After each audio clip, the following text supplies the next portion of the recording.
He's been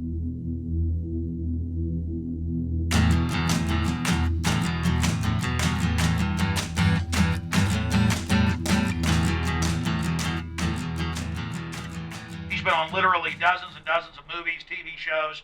Of course, one of the big stars on The X-Files and The Lone Gunman.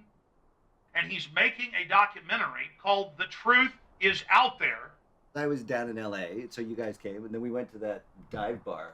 Yeah. And then somebody comes up to me and goes, "So does the studio pay you to hang out together?" Yeah, that's right. This is how we're going to promote the show. You know what? Here's the promotional campaign. You guys, here's $100. Go to a bunch of dive bars and hang out. Done and done, sir. Technically, it's easier to shop for me because you can always get me colored socks, regardless of the color. Just solid colored socks is all I've had since high school. Because I had... If I were a spiritual therapist, yeah, I would do something with it. We live in pattern, Dean, so everything we do always shows everything we are. Wow. I know. So everything I do shows everything I am? Correct. Wow. At every given moment. So then my pursuit of all these conspiracies... Yes. Then, or not pursuit, I mean, it was on a TV show, Yeah. so it kind of came to me. That is then reflecting But who I did am. the show come to you, or was that your psyche finding the show that wanted to find you? Wow.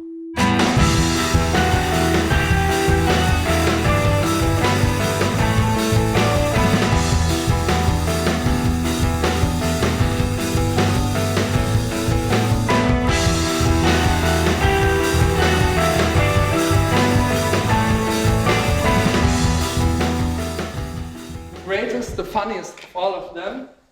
Here's Dean Hagelin.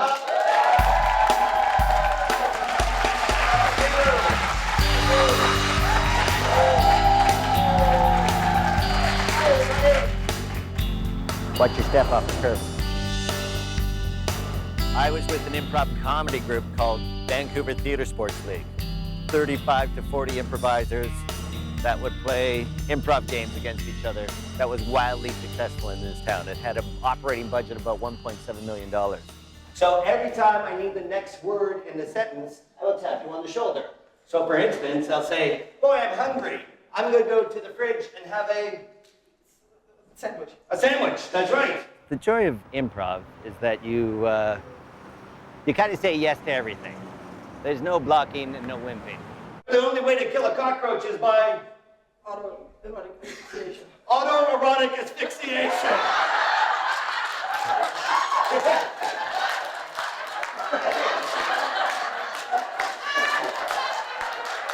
Wait right there, cockroach, I won't be long. So what I've done in other facets of life, I've embraced everything that's come along and said yes, regardless of whether it was a good idea or not. We're doing a documentary on conspiracies.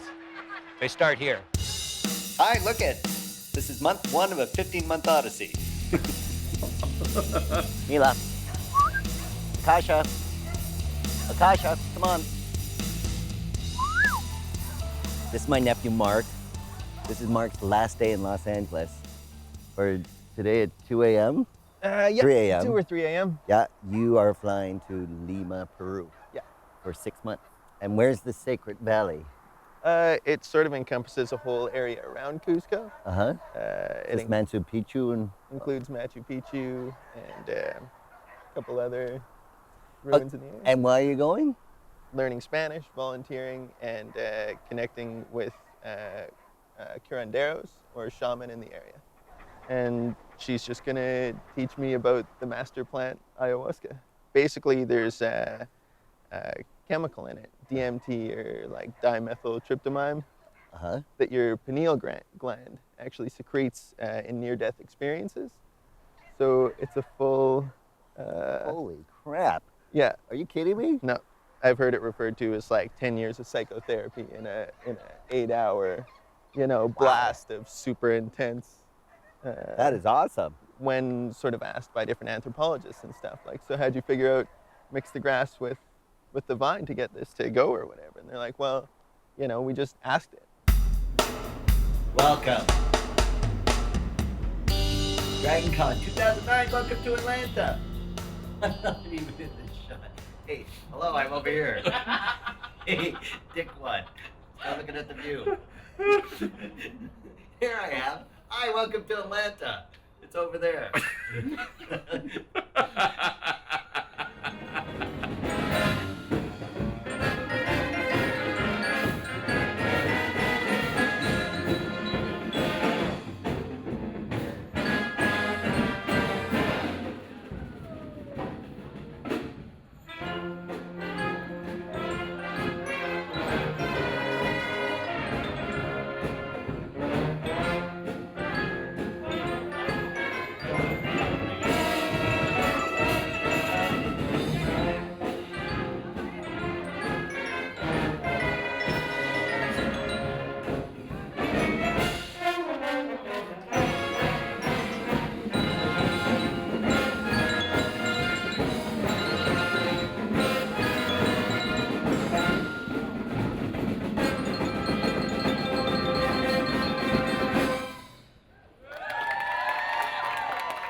Is that you, Boba Fett? It's good to see you with the helmet off. Is that really hot in there? It's sufferable. I bet with a pantyhose on your head, too, that's not helping matters at all. This is my 7th year of doing Dragon Con. Light it up. Ow! And the comic book. And I'll write deny everything.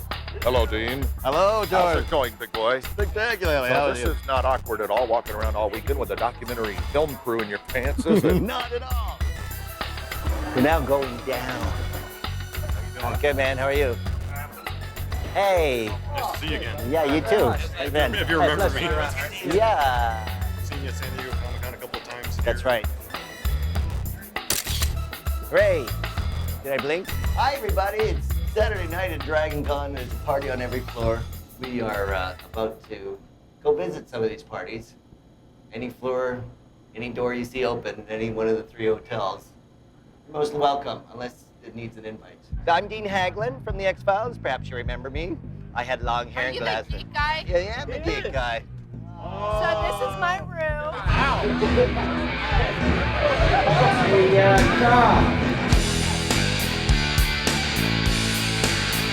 Your light's blinking. I think you're running out of battery. Oh. Hello. Hang on. And all the ships at sea. What's an object other than my cell phone? A zucchini. Oh, Paris Hilton and a Paris zucchini Hilton, in Washington, a zucchini D.C. in Washington, D.C. The story writes itself. But I studied at RADA, Lambda, and all over stages across the world, but I've never worked with anybody quite so inappropriate as Mr. Dean Haglin. okay, so what we've learned. She. Thought She. was Perfect. in A platonic. way. However, Knowing her aptitude. for Zucchini. fellatio. I wrote this down back in Israel because this was our set list from Tel Aviv, and I went, oh, I'm going to keep this because that was so funny. We got a standing ovation on that one. And half of them didn't even understand what we were saying. But how much do you love Israelis? I mean, here we are in Tel Aviv, and we hear this shawarma stand blows up, and you know, yeah, 9 everyone. blocks from our hotel. 9 blocks from the hotel, and I said to, you know, Odette, I go, so God, you know, aren't you worried about this? He goes, we're Israeli. This happens every day. Shawarma stands blow up, things blow up, people die. It is life. Yeah. I eventually caught the gator, and I choked him, which is bad, but he was tiny. So don't do that. Don't choke the tiny gator, which I think is a horrible metaphor. No. That's not what it means. Oh, look at that shirt. Where'd you get that thing? I've never seen that before. That's pretty cool. How was it for you to be on that show? Well, it was great, actually. It was really a lot of fun. Yeah, question right in the front. Your favorite episode? Favorite episode? What's your favorite episode? The ones I was in. In your face. And of course, I played a conspiracy theorist, so I researched my role and got connected to a community of doomsdayers to non-believers and skeptics and all the people in between. Right. Oh, yeah, the psychic dog in Missouri. No, I never did. I never found a thing about him. But what did you find out about yourself during that experience? Wow. Well, interesting. I actually found out I have a real capacity for duality. to hold both. You know, it's all alive. Simultaneously? Yeah, Okay, that's called the tension of the opposites. So I was wondering if you had any good stories or anything you could relate to the Kennedy conspiracy. The Kennedy assassination? Yeah, I heard it was suicide, actually. And the gun between his legs somehow. Yeah. Too soon. They spend all their life dealing with JFK. Right. Or, you know, other people are still trying to prove that Elvis is alive. You know, I mean, what is that? Why that instead of this? Have you heard anything about conspiracy to suppress anything about quantum consciousness? If you know anything about that, and if not, you could maybe expand a little bit on the suppression of 0-point type energy. Even within the conspiracy field, why are we drawn to particular stories if they're not a reflection of something in us? Yeah, question. Please forgive if you've had to talk about this 1,000 times before, but my wife and I 3 years ago bought the full DVD set of The Lone Gunman and the pilot episode. Could you comment on the pilot episode? Oh, yes. The pilot episode. You have talked about him and his wife buying that entire series before. 1,000 times. No, exactly. For those who don't know, the pilot episode, we stopped a plane from flying into the World Trade Center 8 months before it actually happened. Hijack plane. Yeah, and part of the whole storyline was that it was the government doing it to start a international war on terror, basically. If I'm technically gravitating towards one conspiracy over another, these then are reflecting my own personal demons? Exactly. Wow, Yes. that's fascinating.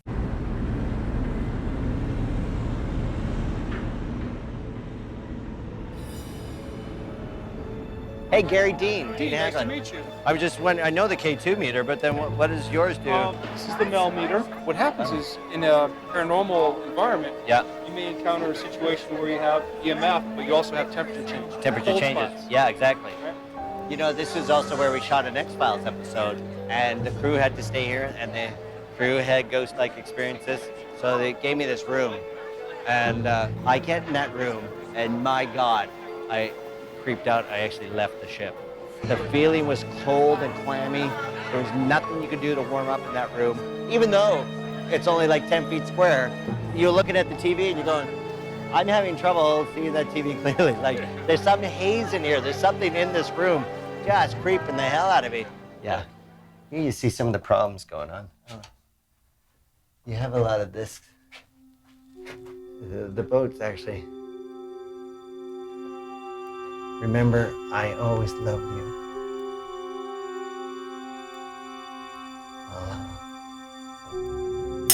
Oh, Jesus.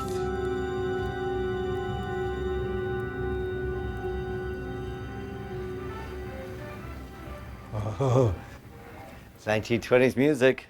No. Because I've seen you with your short hair, but you cut it quite a while ago. Yeah, I did a movie. I did this movie here called Spectres, and I cut my hair for that movie. Must be a lot of people who'd welcome the responsibility of a gift like yours. Only because they don't know any better. I'll tell you about this place. So it's a park now, but before it was part of the Ajax Nike missile protector shield of Los Angeles.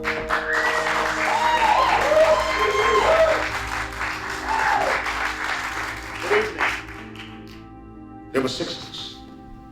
4 were pilots. 3 of us had been in Vietnam. All of us suspected or knew that there was more to know about UFOs than was being acknowledged by our government or the mainstream press.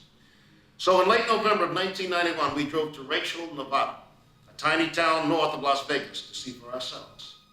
Suddenly, from out of the darkness, a winged figure appeared on my left and banked directly towards my windshield.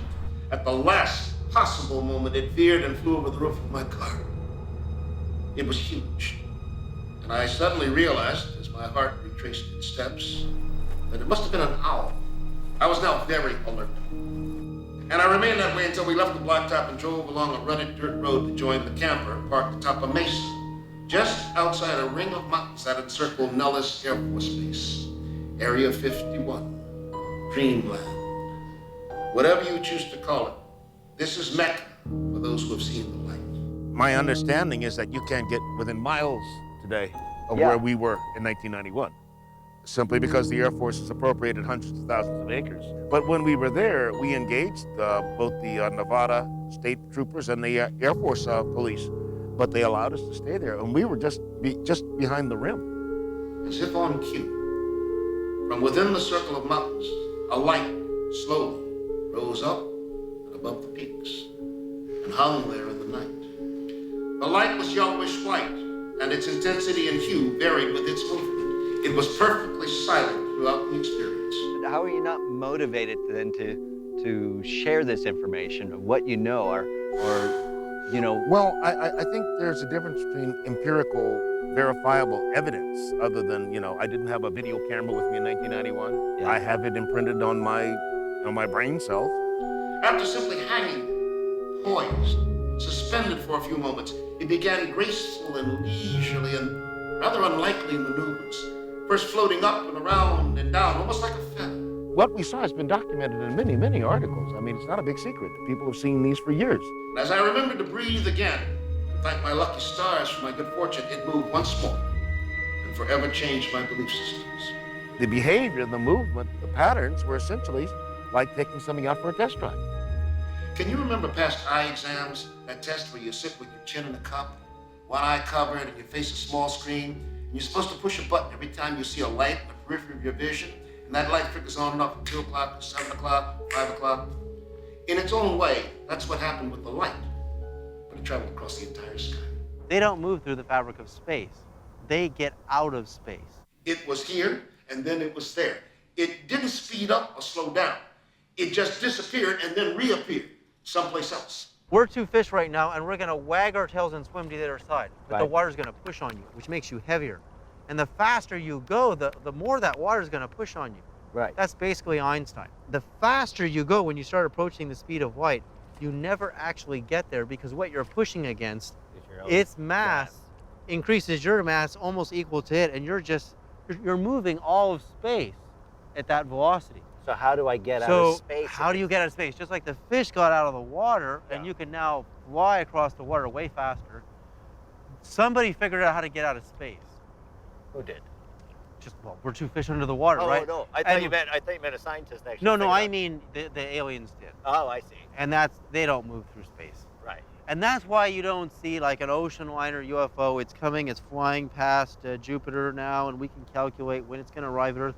You never see that. They pop in, they're here, and then they leave. I believe it was the 17th of July, 1954. I was 6 years of age. I was seated in the right-hand passenger seat of a 1953 Studebaker at a drive-in theater on the south side of St. Louis Airport. And suddenly, a disturbance started brewing in the theater. At 7 years old, for real, I'm walking home from school in Berkeley, California, and I saw a flying saucer. People were pointing up in the sky. A blood-red object. Its apparent size was equal to that of a full moon in the night sky, so a big object in the sky. And it wasn't a dot like the moon is up there right now. No, this thing was close, and you could see the dome on the top, and it's shimmering. And it suddenly accelerated from a dead stop, followed an S-shaped curve across the sky, and disappeared over the horizon over McDonnell Aircraft Corporation. Are people pandemonium excited or Yeah, freaking pounding out? on the neighbor's door saying, "There's a flying saucer out here. You better get out here and see it." Wow. There must have been hundreds or thousands of people, not only at the drive-in theater, but in surrounding communities who must have seen this object. And I've gone back to the St. Louis papers, Post-Dispatch and Globe Democrat. Not a single entry can I find. Let me say, Dean, parenthetically, that I'm doing exactly what I criticize other people for, namely talking about their sighting. What I want people to do is write about Write their about sighting. it, right. And I couldn't talk about this sighting if I hadn't written it down and posted the report to the National UFO Reporting Center website. I had a wonderful discussion with Edgar Mitchell. Test pilots, military pilots, Navy and Air Force pilots, these people that spend time in the air see these things. We've been shooting down UFOs since Roswell. Since Roswell, since 47. The weapon is classified. I know who built it at Lockheed. Now, when you get into UFOs, you always arrive at Lockheed because They're bigger than Boeing in defense. They build the F-117, the B-2 bomber, the B-1 bomber, which is my favorite airplane next to the flying saucers that we have. Dean, hey, this is the second volume of my trilogy. Now I'm doing this historical trilogy, a War and Peace of UFOs, I guess. It's something of a reference or an encyclopedia. If you wanted to look up a particular case, right? It says, yeah, I wonder what Dolan says about it, and you could find it. Phoenix Lights. Yeah. Phoenix, Arizona. Where did it stop? Right in front of South Mountain. Guess who's down below? Goodyear, Arizona. Guess who's there?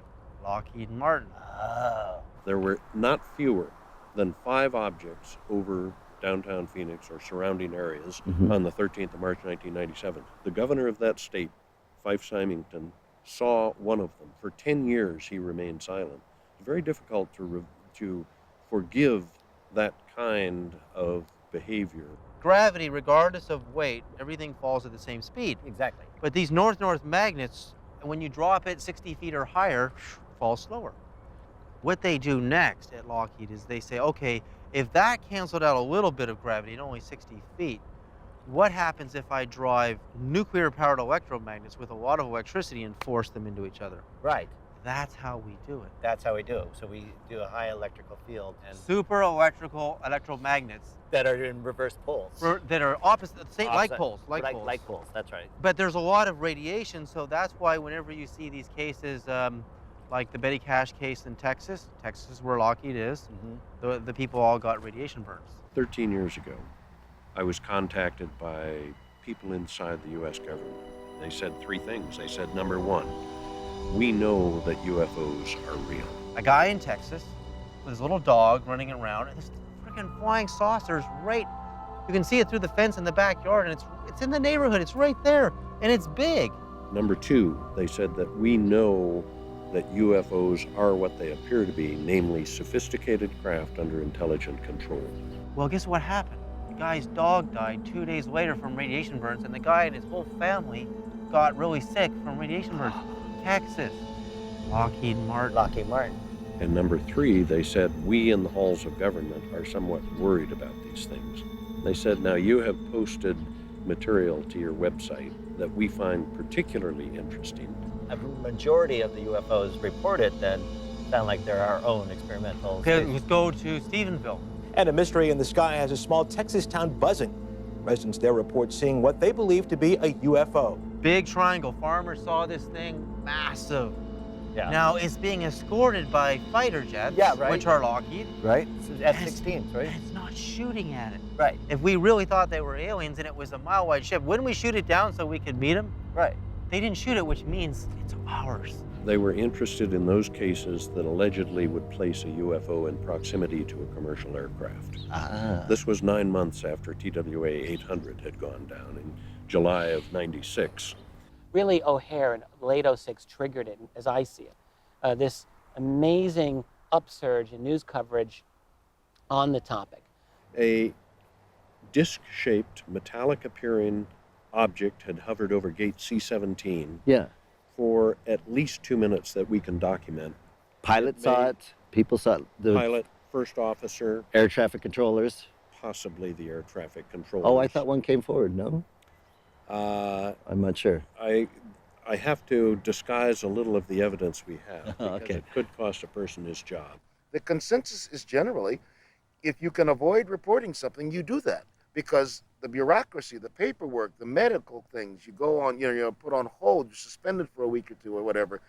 It's just so much aggravation. There's not a lot of value unless you're an attention whore. The even more interesting question is, why is the press ignoring it? Why is the government not squaring with the American people on this subject? This is too important a topic for a very small elite, a very small group of secret holders to hold on to. This is something that the entire human race needs to know about.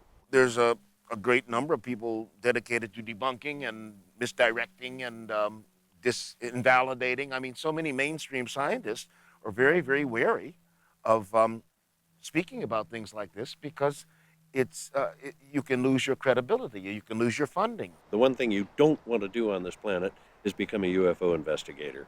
It will take your time, your money, your sanity, and there's virtually no reward for it, save for the fact that hopefully someday this information will mean something to somebody, or even today. There are government and military aspects to this conspiracy that, and it is a conspiracy, to hide the truth from the people. And so what does that say about the entire political system? These documents are available. The government tasked Brookings, a group of professionals, and they were religious figures, economists, sociologists, medical figures, industrialists, politicians, and they said, what would be the likely outcome if we revealed to the general population that we are in concert with other beings? And I believe it was unanimous. You must not do that. If it is avoidable, you must not do that, because life as we know it will come to a screeching halt. But is our political system so fragile that it'll fall apart with just the admission of... Yes, I do. I think it is. You really? Yeah, I think our political system is that fragile. I think the biggest challenge I have in running the National UFO Reporting Center is getting people to come forward. It will be a story that you tell, and that's about all you can do, unless you manage somehow to film it or record it, and then they'll talk to about Photoshops or doing this with pie tins and tricks and cameras. But you will know. That's the important thing.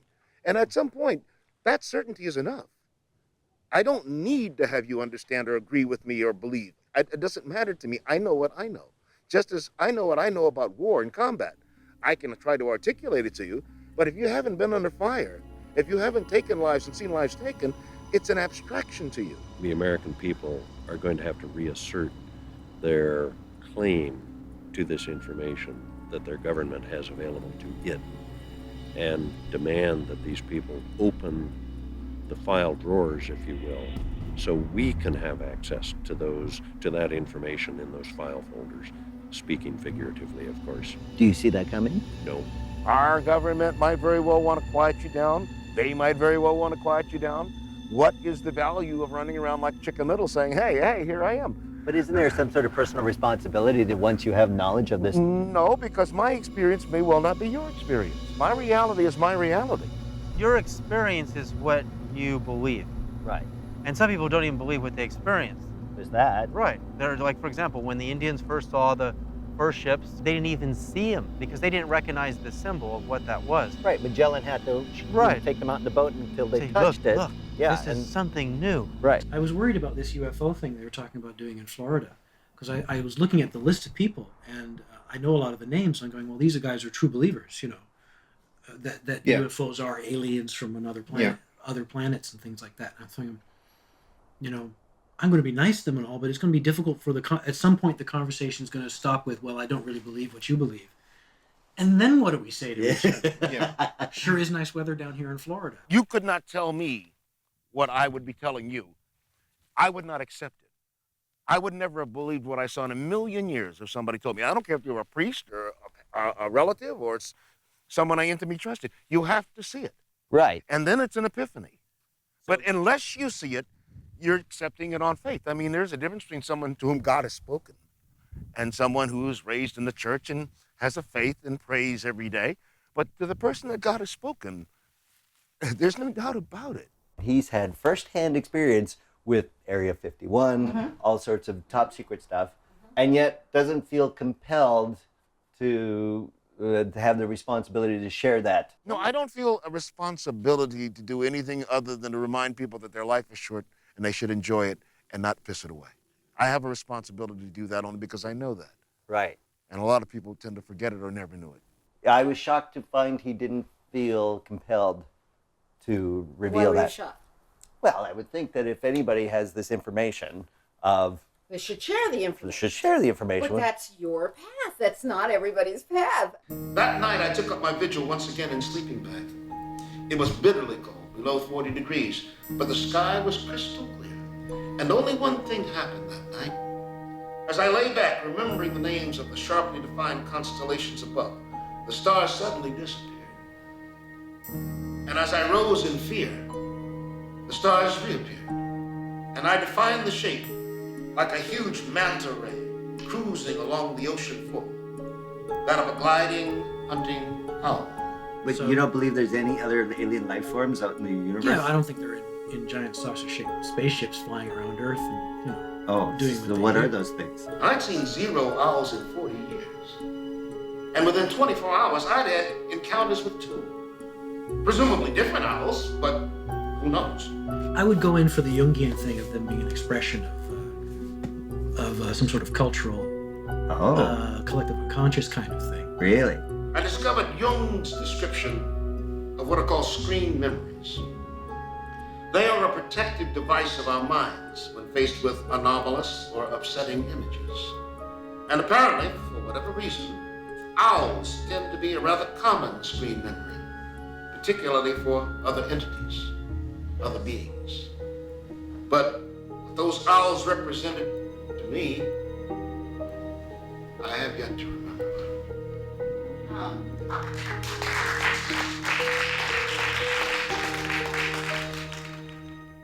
So when are you gonna talk about the Greys? The alien Greys, man? When right now? What do you want to know? Yeah, what do I want to know? I thought them and the Pleiades were fighting. Pleiadians, no? What do you know about the Greys? The reptilians, the draconians, the Pleiadians, and then you got the other interdimensional creatures that aren't from other planets, but from inner dimensions. Humans know him as Jesus when he walked the earth. He told me to call him Sananda. He preferred to be called Sananda. He is not about religion, he says. He is about unconditional love and living in the light of the source, meaning the creator. I was on a mothership one time when I had developed a brain tumor secondary to an accident I had had. I was healed of a brain tumor, and they would talk to me telepathically and tell me how to make these. These sculptures are meant to awaken people to their truth, who they are, not my truth, not your truth, their truth. Right. When you look at different species that have evolved, such as mammals, we turn into human form, why haven't the amphibians, insects, other types of species also turn into human form? Well, you've got the praying mantis aliens that they talk about. You've got the greys, which is possibly the amphibian similar to a dolphin that has evolved. These are the Zumazettas that are aquatic, and they can live on land or in the ocean. Oh. Then you got obviously the reptiles. One time I had a friend that was over at my house, and in the middle of the night she got up and a reptilian was carrying me away. The reptilian telepathically said, how are you going to stop me? And she said, you can't stop me from loving you unconditionally. And that diffused him of his negative power, and he automatically put me down. There's many different offsprings, and there's hybrids. I'm part human and part ET. Right. But I am from an experiment that was done where they were trying to create human hybrids, the superhuman hybrids, to work with the government on top secret projects. There are an enormous amount of people who have been born into human bodies and their soul are from another world. And when the time comes, they will awaken and know exactly what they're meant to do. Right.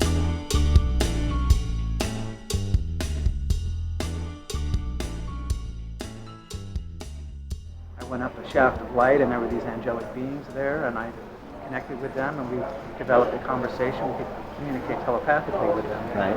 And they told me that my mission was to be a channel for their music. 10 months after I first picked up the harp, I made my first recording, Guided by the Angels. And that music went on to go all over the world. I won a national award. I got a record deal with worldwide distribution. I went to the top of the charts. I was in every store across the country after only 10 months of playing. And this the Angels told me was going to happen. Why don't we just start with the examination of, I'll get out of the way. You want me coming in and introducing myself and shaking hands, or you just Sure, why want to not? go right Come on in, introduce yourself, and then we'll do it as if you would be. Right. So you know what you're examining. going to say, right? No. Oh. I thought you. Right. You're gonna say that you think you have something in your arm. He does think he has something. He does think. I do think I have something. Yeah. Don't even. So then I will You don't have ask to you. prep him. He already thinks he has something. Okay, so let's just do the Let's do surgery it. first, Yeah. and we'll get right on with it. And then I will interview Okay. after.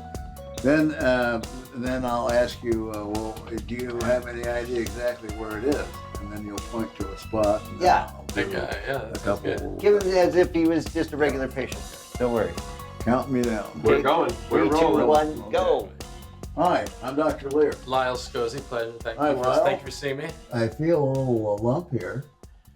How long has it been here? About, let's see, maybe 1980, early 80s. That's very interesting. Has it gotten bigger? No, it hasn't changed in size. Lyle is kind of a typical case. That thing in his arm, is that a typical spot where? Actually, I've had 3 or actually 4 that have come from the arm. Mm-hmm. And I get asked quite often, as to why they would put them in any particular place. If you apply some human logic, and you're doing this in mass over a worldwide area, yeah, you want to do your thing, you do it quick, get in, get out. There are a wide range of speakers here that talk about this subject from different angles, and I think that's important. You can come at it through an historical perspective. The first suspected alien object was in 1995. 95. Wow. And that I only did for amusement purposes. Your amusement? My amusement. Yeah. Your amusement board? I'll donate the time. Yeah. And I'll take this out so we can make a big funny out of this whole thing. I said, I thought this is the biggest bag of nonsense in the world. Is that right? Yeah, I didn't realize that. Well, by the time I'd gotten into it, it was already an accepted thing. Yes, abductions go on.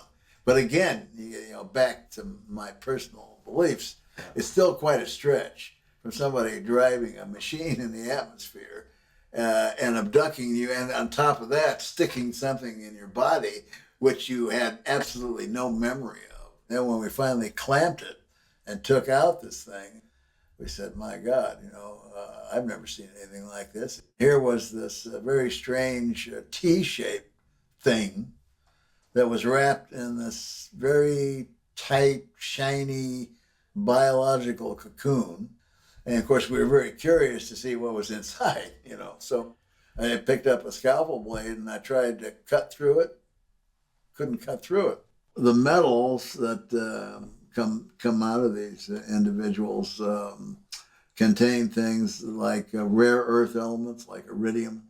Mm-hmm. And we found one that had one isotope of uranium, which was 238, and a whole list of rare earth elements, some which don't even occur here on the Earth. You can come at it through a kind of sort of quasi-religious way. Yeah, I was invited to come to a group that was doing a shamanic ceremony. The focal point of it was drinking the ayahuasca tea from the Amazon basin. All of a sudden, I popped through. I broke through some sort of a membrane or a veil of some sort. And I popped through, and all of a sudden, to my astonishment, I was standing on a spaceship with 2 Zeta Reticulans in front of me, or Greys. There were red lights flashing and warning sirens going on.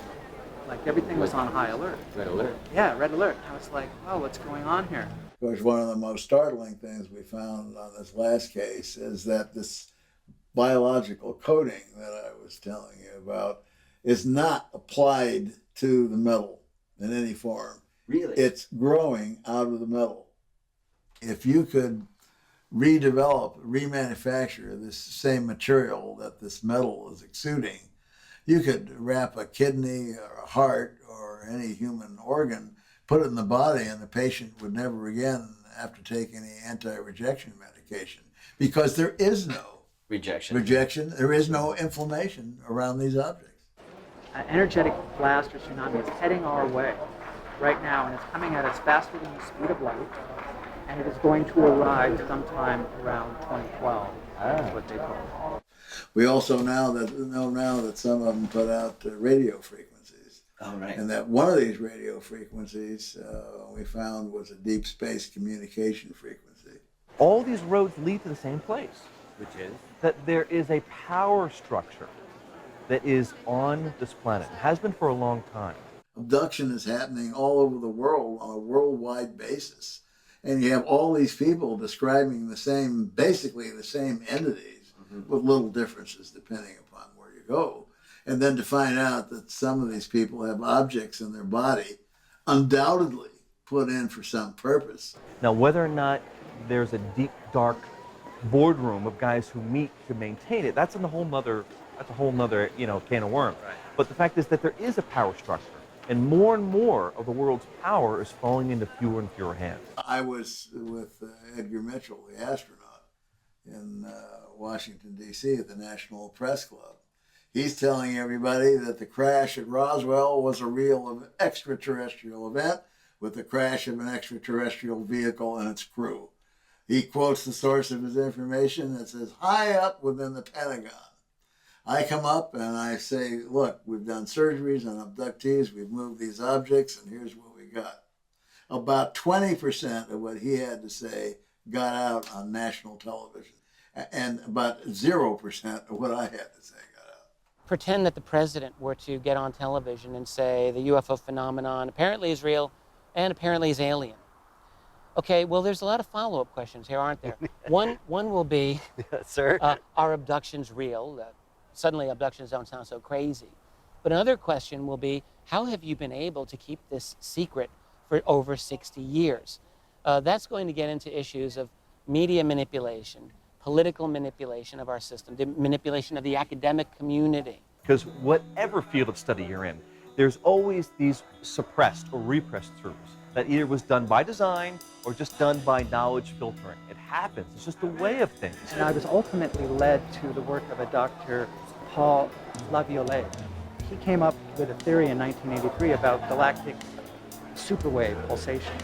And his theory was that the last galactic superwave was responsible for the mass extinction which took out the mastodons and the saber-toothed tigers about 12,000 years ago.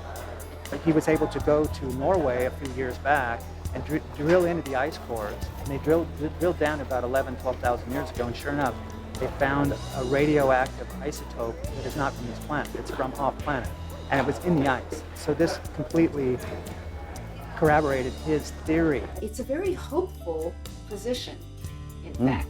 It's creative, it's imaginative. Aren't the conspiracy theorists very imaginative? Yes, they are. Oh my God! Some have quite the imagination. When they told me about the galactic pulsation, they were looking at me and they were going, imminent, imminent, imminent. They said it 3 times like that, so that I would understand that this was going to happen. That no ifs, ands, or buts. It is happening, it is coming now.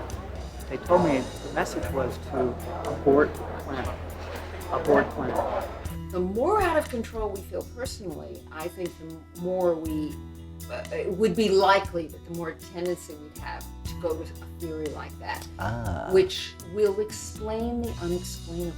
You're not going to use any of that? No. Okay, good. None of that. Right. How was that? We're going to go with the hard cut. They told me that we are to activate the codings in our DNA, that the DNA has the fail-safe mechanism for the 5th dimensional light body. This is what people are talking about with the ascension.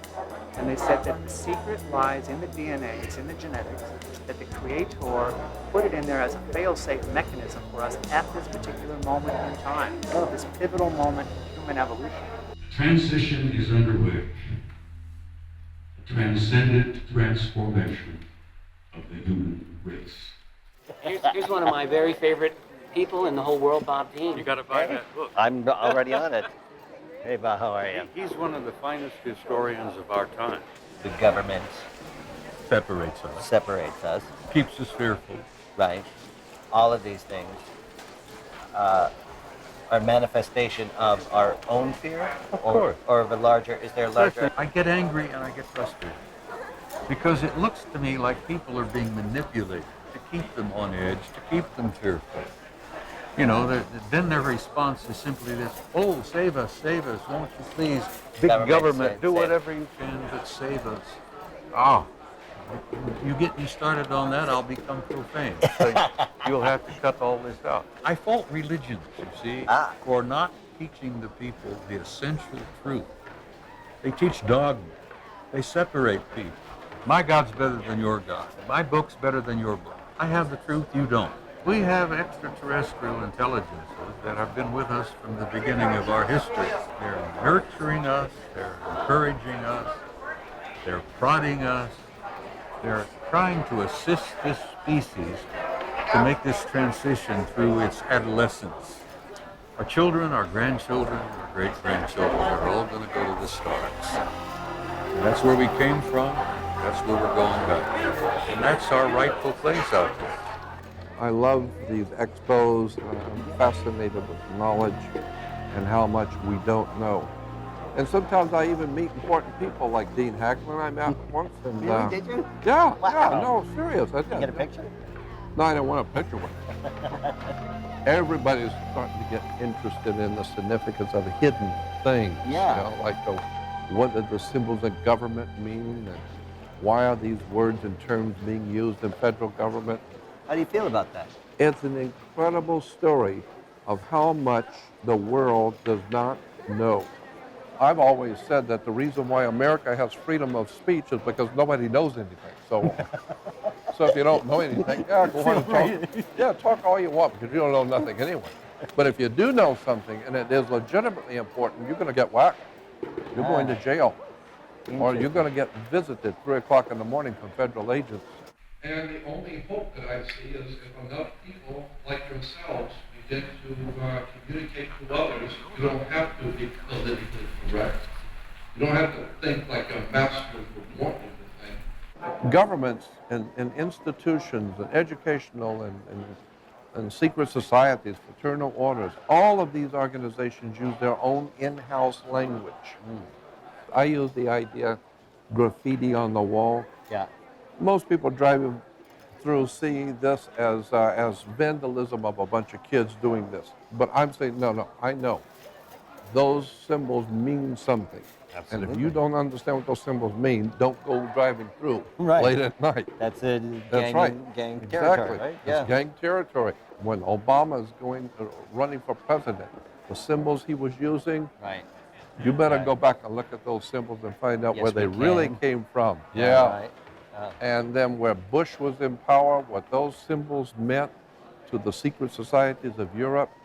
2,000 years ago, a beautiful young man tried to teach us a few things. A young man from Galilee. Uh-huh. And that didn't go well. Well, the teaching went well. The teaching is still here. There is some kind of a highly intelligent matrix in another dimension, somehow, that is able to maneuver the human psyche, the human evolution. The kingdom of God is within. And he says, what I do, you can do, and even more. Because I see it in symbols that came out of Egypt, that came out of the Hindu tradition, that came out of the Central and South American tradition, the Aztecs and the Mayas. Emblems, symbols, words, and terms. Only now today are philosophers and theologians beginning to grasp what he really meant. 2,000 years later. 2,000 years later. We're slow learners, we human beings. I'd say 2,000 years is a bit of a learning curve. What do these things all imply? It implies that there is a higher intellectual, spiritual dimension to life. And certain prophets, seers, gurus, whatever, they tune into something that's out there.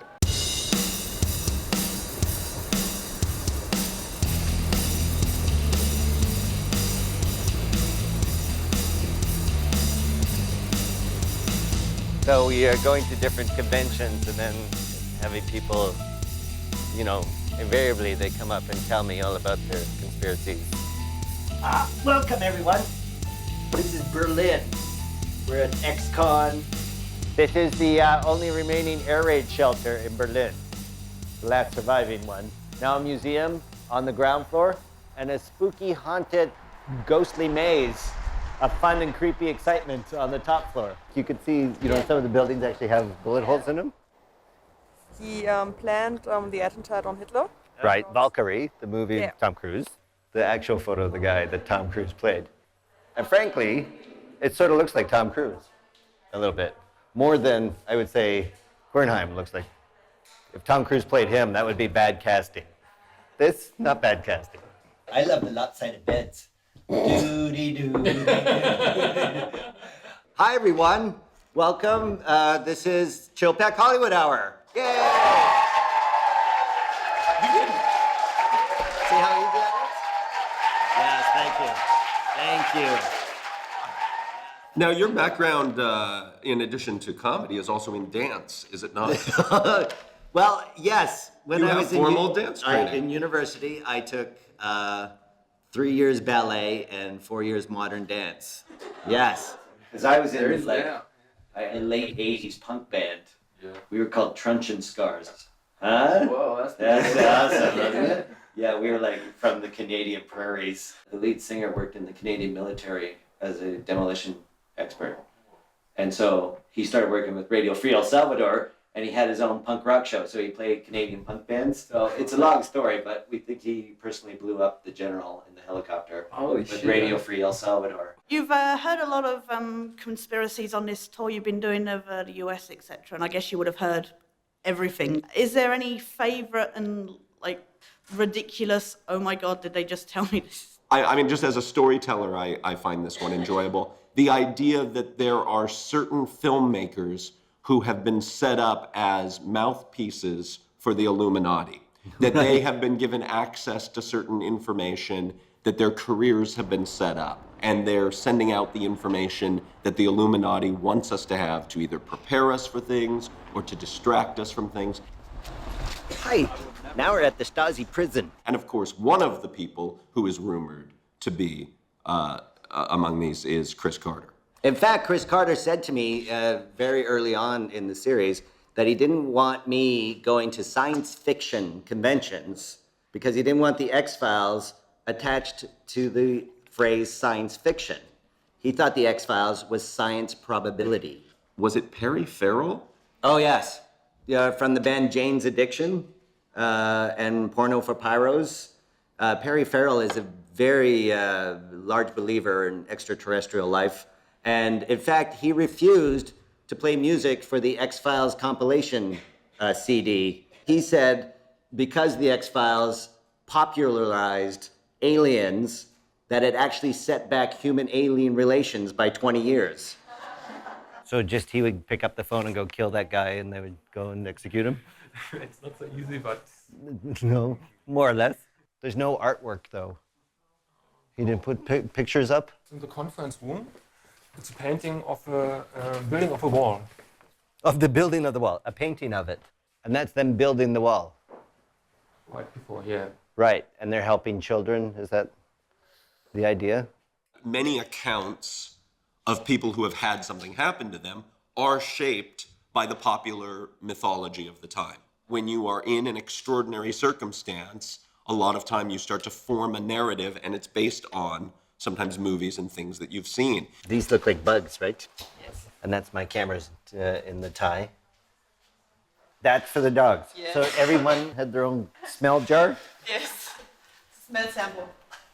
Wow, that's very organized. We're so quick to pick at the details of the story, rather than taking in the person who is telling us and saying, you know, I don't believe that it happened exactly like this person is saying, but something did happen. Something did happen. Here we have pictures from there. There's more UFO sightings in Mexico and Central America than there are now in the US. In the 80s and 90s, there was the majority of the sightings were in the US. And some believe that's because it's reverse engineering of alien technology and that it's cheaper to manufacture in Mexico now.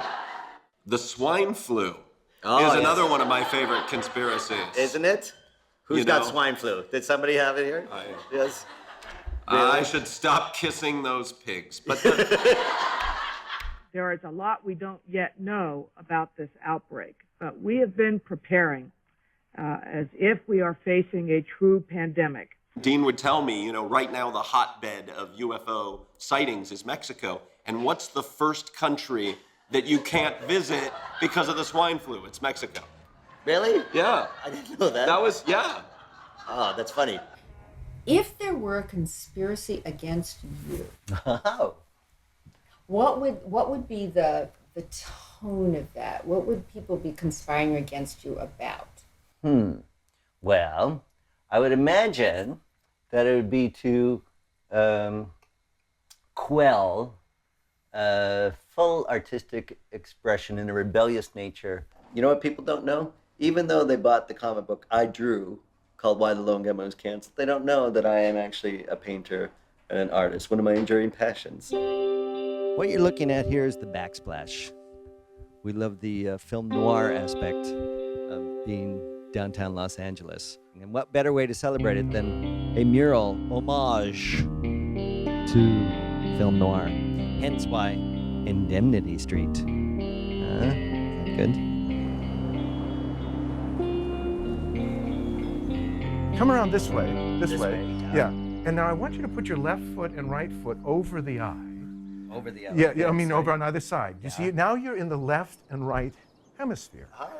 And what you are doing is you, like a great tree, are growing out of the vision of ancientness and innocence, and you awaken now into your form to be reminded of your journey. I feel we're at a point where we have inherited all of this remarkable perception and tradition from the ancestors, but not any one group of ancestors. Truly our humanity, our deeper humanity, if we think of it, well, we're on a sphere, we're on this globe, we're not in a line progressing from here to there.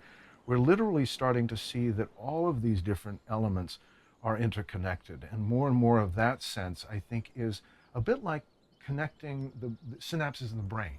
You know, it's not this or that, but if we can hold all of these elements, we start to awaken a sense of, oh, I can draw from all of that magnificence that is our human inheritance, not just our cultural inheritance, not just our racial inheritance, but truly the long and arduous journey, the difficult journey of our human experience. There's a great deal of humor in this, and it wasn't really intentional. It started to reveal itself as visual puns.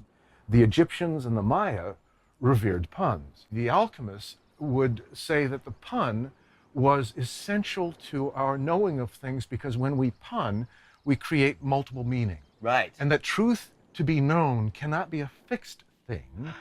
I believe it was Henri Cartier-Bresson, who as a photographer started by taking a picture of a cup, a single cup, and he took it some 200 times till he got it right, he said. And that's how he learned photography. And after that, he went out and became an acclaimed photographer. I spent 17 years revisioning the major arcana of the Tarot, and my world archetype, which has twin towers, was dated 9/11, 1986. And the drawing was about the falling away of the old pillars of thought to release the inner energetics of perception. The room inside, the hieroglyph of the human soul, as it's called, started on 9/11, 2001, when the towers came down. Rather than reacting to an act of violence, it was becoming the seed of responding with an act of creation. If you look historically, that's always been the role of the artist, to fight against the man in society around them. There hasn't been one, opportunity for an artist to live well and express himself fully as he wanted to. Even Michelangelo, who was, one of the most successful artists of all time, still fought the church. I'm very informed by the American Transcendentalists, William Blake and John Dee, all of these beings who said, look, if the cultural conversation is not nourishing, then create your own, create place for it. And so 28 years ago, I created place for it. And I feel like this is the garden that's grown out of the willingness to create space for ideas that liberate, rather than just enslave us with a type of righteousness that I'm right, and you're wrong. Right. That fury leads in a circle, like a dog chasing its own tail, and we go faster and faster nowhere. It makes me think about the chicken and the egg.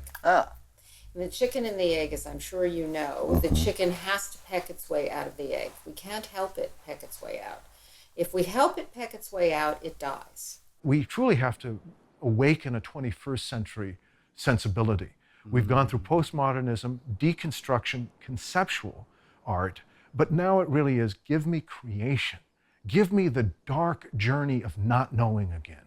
Give me the transformation of yourself because you are willing to dive into that darkness. Don't stand on the sides of the river and comment on how corrupt and dark and evil everything is. We all know that. The artistic impulse is much like that. That it needs something to peck against in order to find its full flower. I love this idea of three-dimensionality that you came upon later, right? Yes, the chroma-depth glasses, which I always love, is this sense of the true intellectual conversation where you're thinking, oh, yes. Yeah. Seriously, though. Yes, let us now talk Yes. about the ancient. Yes. But it's amazing that the lighter colors are floating above these darker blues. It's almost like I'm walking on an aquarium or something. This appears on the spines of the religion section. Oh. So So you know specifically what the books Oh are yes, underneath yes. there. You see, because here we have the Gideon's Bible. Yes, and on its spine we see a unique quality of beauty of the universe. And what this is telling us is you see every tradition, like every individual, has a unique beauty. And if we stop fighting over who's right and who's wrong, we can put it back on the shelf and understand, oh, all time, all tradition reveals a unique beauty, a unique insight. With 9/11, I said the apocalyptic storytellers are doing it again. They can't figure out what to do with the end of Act 3, Right. so they blow everything up. Blow everything up. And I said, we can do better than that. All right. To me, it's the storyteller's responsibility to say, well, if that's the story that's being told out there, then maybe we have to reinforce with one another that we actually, if you look at history, have a power, if we don't think in time, but we think in tone, that if we find the right tone, it's going to ambiate across the ages. Because that's why when we read Plato, we still get thrilled. What stories do we want to share with our children? What portrait of humanity do we want to convey to our children? What do we want to tell them that they are and what they're about? And that's why I realized I couldn't fight the world. I wasn't even interested in fighting the world. But if I could leave a love letter, if I could leave a note in a bottle that said, this is why I love my wife and my children and my friends. This is the nourishing truth of being human.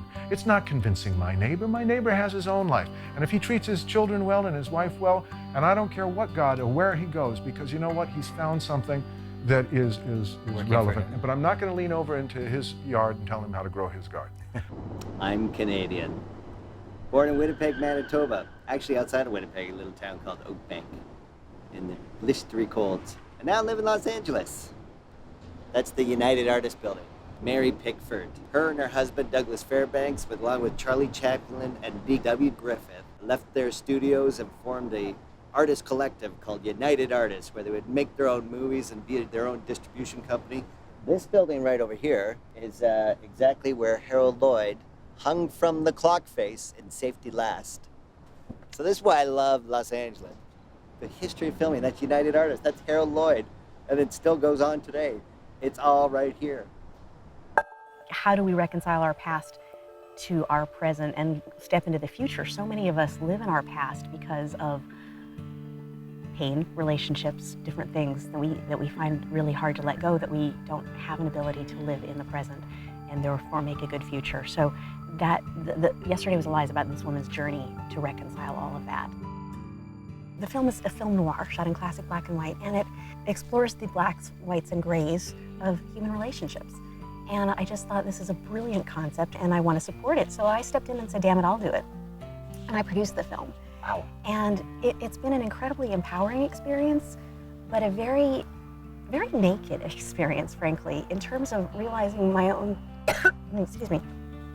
realizing my own shortcomings. Yesterday Was a Lie has a lot of alchemy and alchemical symbolism and references throughout it. Just basically, obviously for those who don't know, it's the process of refinement into gold in the physical universe, but the metaphor being refining ourselves into the gold of the human beings that we could be. There's a metaphor to it? I didn't know that. I thought I was strictly greedy. You wanted the cash. Yeah. Yeah. We came from the Science and Non-Duality Conference straight to the Alchemy Conference. And yeah, Science and Non-Duality. And I didn't even know what the term meant. Oh, I love it. There's non-duality. That means there's a singularity. Singularity of science and spirituality. Oh. That they don't have to be separate things. Ah, I see. I personally think that what can be so unattractive about some people's belief systems, if I may, is that they're so sure. Everybody who's claiming that they know, there's so much you don't know. There's so much. Why are we afraid of admitting that there is mystery? What is it? Do we not believe, do we not want to seek truth because we don't think it's there, or because we don't want the responsibility? We're not a society that's quiet at all. And how do we find the time and the willingness to really be willing to listen and accept the truth, no matter what it is? How do we seek like that? How do we find the braveness and the wherewithal to do that? It's not easy, is it? No, and I want to know the answer. I know. What is the answer? I'm not saying I have the answer. That was the mystery part we talked about a few minutes ago. How do you feel about your talent? Oh, I like it. Do you feel that you're in the full bloom of that talent? No. clearly not. I mean, there's always more to grow, and Okay, and that what- instrument can be. And what has stopped you from that? Money, time, other projects, other creative outlets that I pursued. I've invented a laptop cooling system called the Chill Pack that sells around the world. I won a silver medal at the International Inventors Expo in Geneva, You Switzerland. Chill Pack. Laptop cooling system. Goes in the freezer, goes under the laptop, draws the heat away from the CPU, speeds the whole thing up. It's got a condensation-proof sleeve on it, so no moisture develops. Insulated on the bottom, so you can actually put it in your lap. Well, that's great. Yeah. And, Talent. and that's also put me into a corporate entity. And how do you feel about that? I enjoy customer service and trying to run a company that's organic and not polluting and leaving a large carbon footprint. And I find I lack organizational skills that probably would be handy in this corporation structure. That's all. What makes you sad, Dean? What makes me sad? Well, Because you have an interesting sort of circuitous answer to every question. do I? You seem to be very open, but I'm not sure that's true. You're intellectually open. Yeah. I don't know if you're emotionally open. That's crazy. Okay. Vancouver, British Columbia, my hometown. Not really. No, no. How long did you live here? It was 15 years walking these very streets. Behold, this is Riverview Hospital, where we filmed all sorts of X-Files episodes. That they built a government office in here. You would think you'd drive back 10 years later. Now I'm involved, of course. I go to the conspiracy and the UFO things. Are you guys fun getting any of that action? No, not really. Why were you and your soul drawn to that particular topic and then pursuing it? There are other people on the show who aren't still involved with conspiracy matters, right? True. I mean, I'm not very friendly towards the sort of conspiracy end of things anyway, so I don't think I'd be too comfortable. What do you mean you're not too friendly towards them? I think they're all idiots. But when given a choice between conspiracy and incompetence, I always plump for incompetence. Because what looks like a conspiracy is a lot of ass covering, usually. Yeah, right. Yeah, that's interesting. I mean, there is a conspiracy in the sense that, what did we do? Well, we better not tell anyone we did this. You say this, you say this, you say this. It's a ghastly mess. You see the runaway lane sign? Yeah, I got that. No? All right. So you think this is good footage? It's a cool shot if you can really see the fog. You want to make a horror movie in the Arctic? Here's some footage for you for the opening credit sequence. Names coming out of the fog. That's how warm it is. Look at that. Fucking January's melting. Tell me there's no global warming. There is a rumor Canadians are not so much polite as we just repress our rage. I think Oscar Peterson moved down to the States because he appreciated the open racism as opposed to the hidden racism of Canada. The small town I grew up in had some real idiots in there that we, didn't get along. You've got a lot of judgment. Well, that's from why the I think the conspiracy thing is so interesting for you, because you're very judgmental. I mean, you have put down everybody. That's what my girlfriend said. Phil, Roman, Phil. Look at that. Nice to meet you. You were driving my car for some reason, and going around this sort of roundabout, little residential neighborhood, just getting ready to go on the road for a gig. And some guy with his family in the car kind of does the wrong turn in the roundabout. So what happens is the two driver's sides pass right by each other. There's plenty of room for Dean to get by, and this guy, he's made a mistake, obviously, right? But Dean's got at that time, had super long hair and his dark sunglasses, and he's talking to me, talking to me. Sees this guy make a mistake and just turns to the guy and goes, "Fuck you, man!" With his long hair and his dark glasses. And all I see is this family's frightened faces. You're very judgmental, and you don't see yourself that. You see yourself, oh, I like, but mostly the half-full glass guy. I'd like to point out, I bet that guy never made a mistake on a roundabout again. Probably not. First of all, every person that's not an artist, you have a judgment about. Well, no, I mean, It sounds like. Well, it sounds like it, but I guess I believe everybody has the potential for artistic expression. Why should everybody be an artist? Why should everybody have an artistic expression? Because it's really fun. Well, if it's fun for you, because that's your soul's path. But why do you need everybody else to be that way? And this is the conspiracy, the nub of the conspiracy. Interesting. It's like everybody has to believe this or this. Why? Why can't there be people who have no artistic intention whatsoever, and their art is just in living? This is all of our garlic. Planted in October and November. Just about 5,000 cloves in there. This is your bathtub. This is our bathtub. So the fire goes underneath. We bring a hose from the standpipe over by the cabin, run a hose in, run cold water in, get a fire going, warm it up so that it's at the point where it's presentable. Put the plywood in the tub so you don't burn your ass on the... Does that get that hot? Oh, yeah. Wow. This horse and the buddy taught Sandra and I everything. I have huge respect for him. He was such a giving guy because I was so green at it. You know, I was inexperienced, and he eventually showed me. You know, you don't do it that way. This is the way. There's a better way of doing it. This is the way. So I had a huge learning curve, and it was all done with this, with Pat and with Mike. What's ironic is when you sit by the wood fire, that is the only way they heat the place, and their propane lamps burning in the night. You can read the latest issue of the New Yorker because they have a subscription. So I don't want to shut the world off. I want to kind of be part of it. Yeah. You know, I want to be. That's funny. You sort of au courant. There's no tendency to shut the gate and never. You know. Never go and visit the outside. We don't lock anything here. You know, that's the thing. Diane, I'm entering the town of Twin Peaks.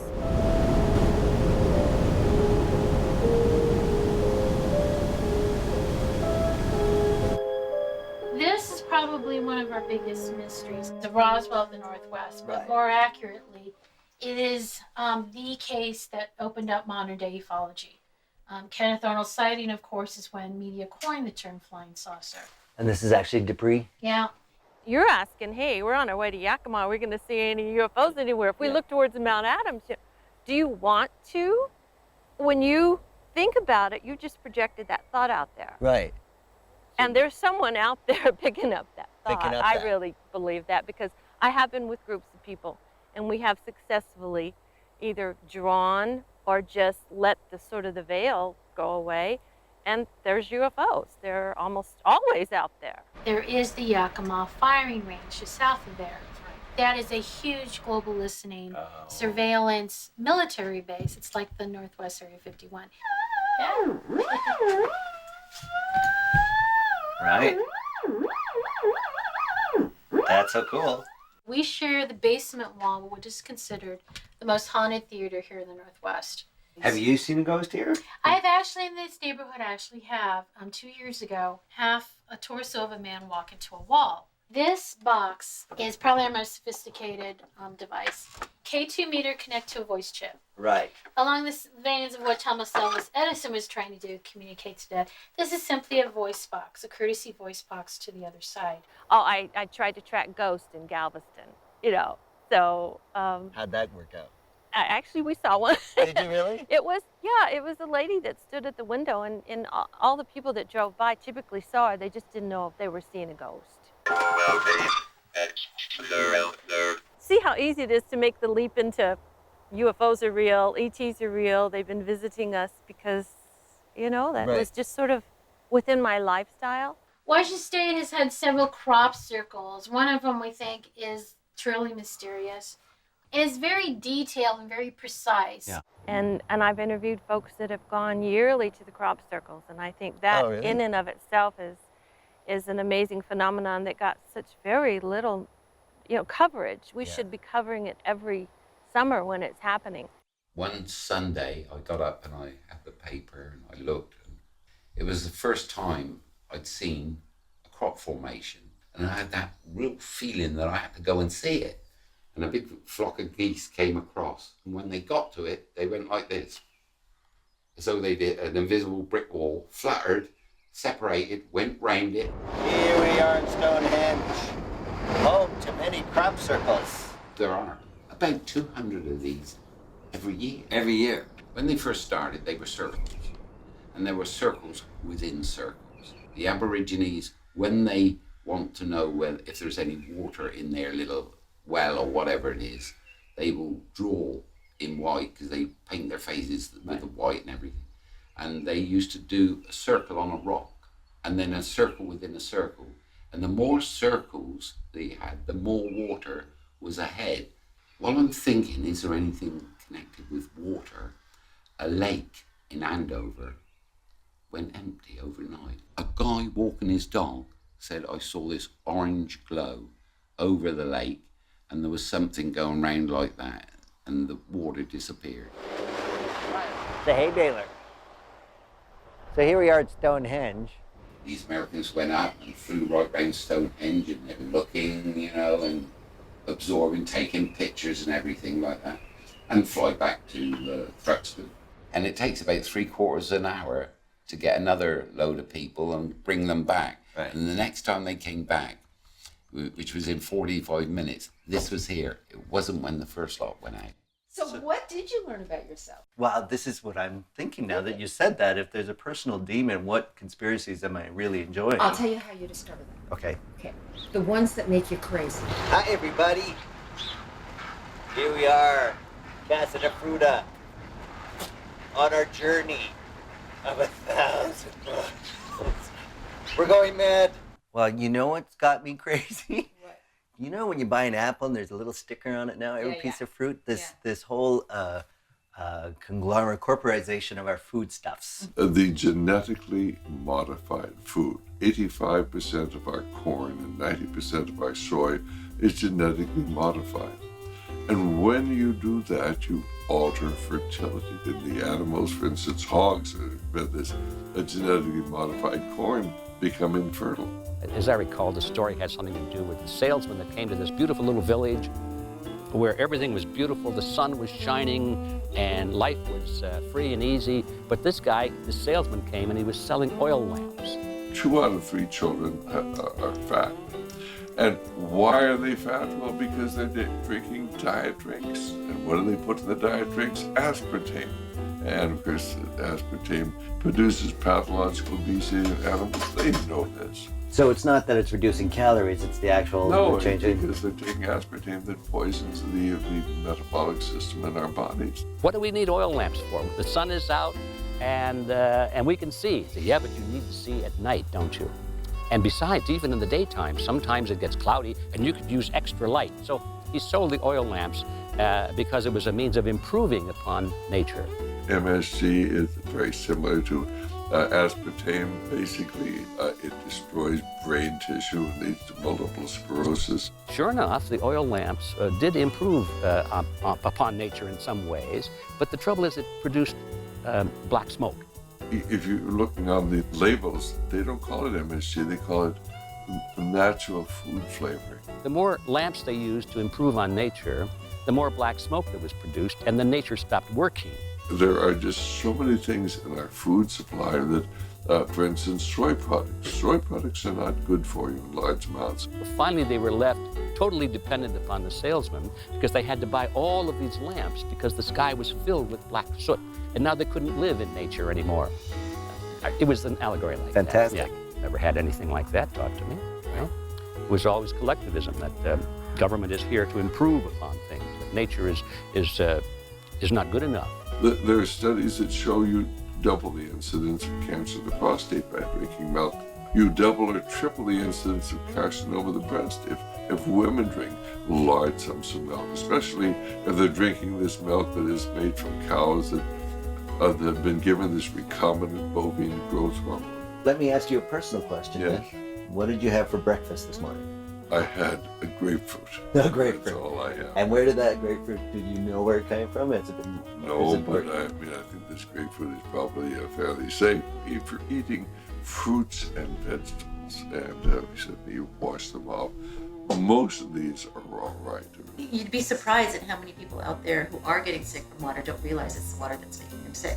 68% of the communities in this nation today are fluoridated, and 90% of those are using not sodium fluoride, which is bad, but hydrofluorosilicic acid, which is far worse, which raises the level of lead in the blood. And of course, there's no safe level of lead. So 1 out of 6 people in the world actually don't have access to fresh water. Wow, crazy. Doctors don't know these things because their medical societies have been taken over.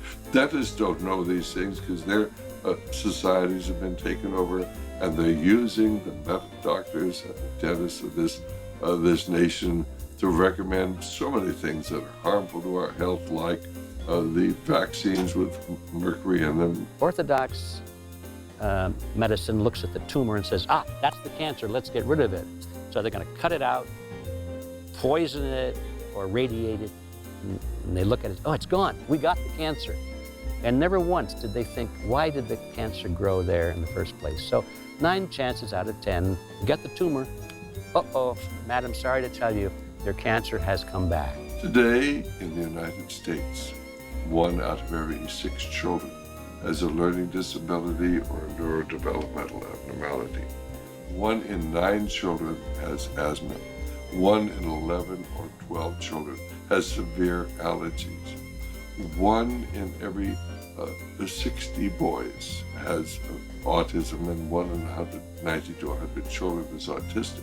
1 in every 450 children has the autoimmune disease, which we know as diabetes type 1. It used to be 1 in every 7,500. We have hundreds of thousands of children with inflammatory arthritis, juvenile arthritis. You don't see this in children who haven't been vaccinated. You see it very, very seldom, and the government knows that. The theory that I was advocating in my book, World Without Cancer, is that we have to find the cause of the cancer and attack that. Almost 40 years in the war on cancer, and we've got as much cancer as we have. And why? Is it because the government officials are inept? No.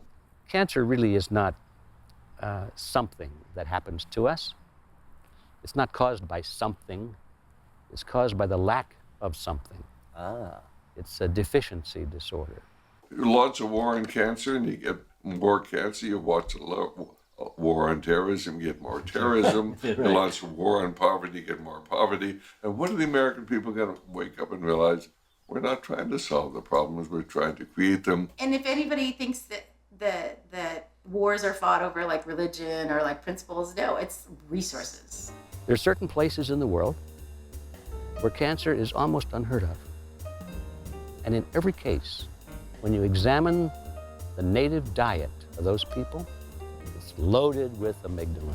It's been known for a long time. You'll find it in some of the old pharmacopoeia books, and has been actually, interestingly enough, it was actually used in the control of cancer over 150 years ago in Europe. You're kidding? Yeah, no, I'm not kidding.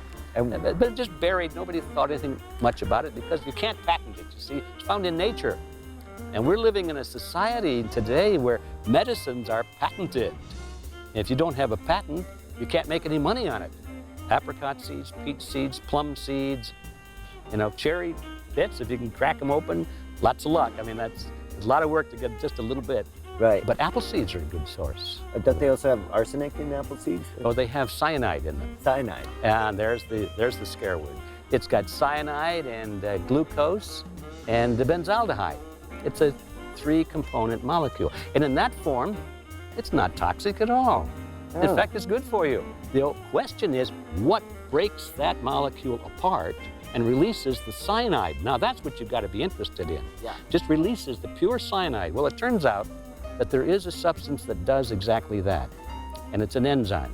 Amygdalin comes in contact with that enzyme, the molecule is broken apart, and the toxic cyanide is released. And so where is this unlocking enzyme? I hope it's not in my stomach. Well, I'm glad you're sitting down because it's in cancer cells. You're kidding. That amygdalin is going to come into contact with your cancer cell. It's going to meet that unlocking enzyme. It's going to release the toxic substances, and your cancer cells will be poisoned. Not your normal cells, but your cancer cells. So this is proven chemistry.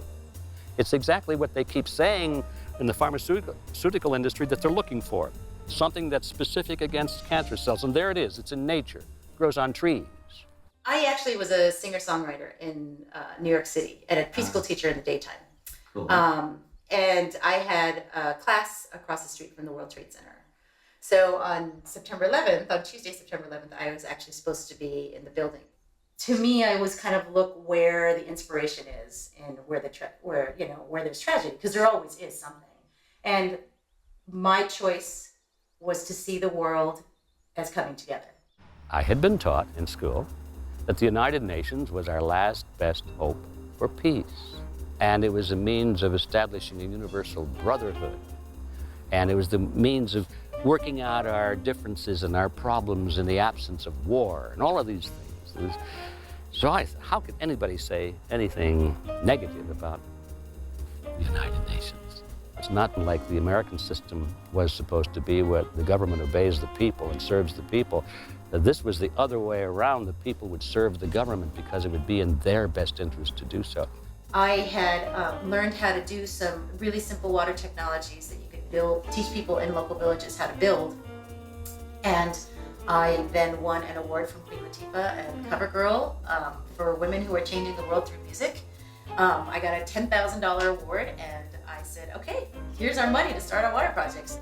Unfortunately, while we were focusing on the evils of communism because of this collectivist nature in which it was government at the top and people controlled at the bottom, we didn't realize that the same concept was being developed right here in our own country under a different name. Democracy, you see, the greatest good for the greater number. The majority should rule. Well, you can commit any atrocity in the world under the theory that it's for the greater good of the greater number. In fact, all of the greatest atrocities of the world in recent times have been committed under that name. It's all everyone out for themselves. You know, we think we lost the culture of sort of making sure that we care about each other and generations ahead of us. So the issue in developing countries is, one, they lack access, and there's no real government money to invest in being able to provide everybody with clean water. Plus, there are depleting water systems. But one of the biggest things, and the political thing, is the water privatization. These developing countries actually take out loans from these international, monetary institutions like the IMF and WTO and the World Bank. One of the conditions of them receiving that and to help them pay off their loans is to actually sell off the water rights.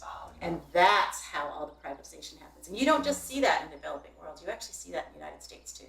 You know, we're talking about seriously antiquated systems in many parts of the country, right. And if they're all now kind of in disrepair. We know in the financial crisis now, but even before that, there was not enough money to really overhaul it. Mm-hmm. So it was very tempting, for local leaders to have these developers. They don't go in as these multinational corporations. They go in as developers, and they go in and say, "We'll fix it for you."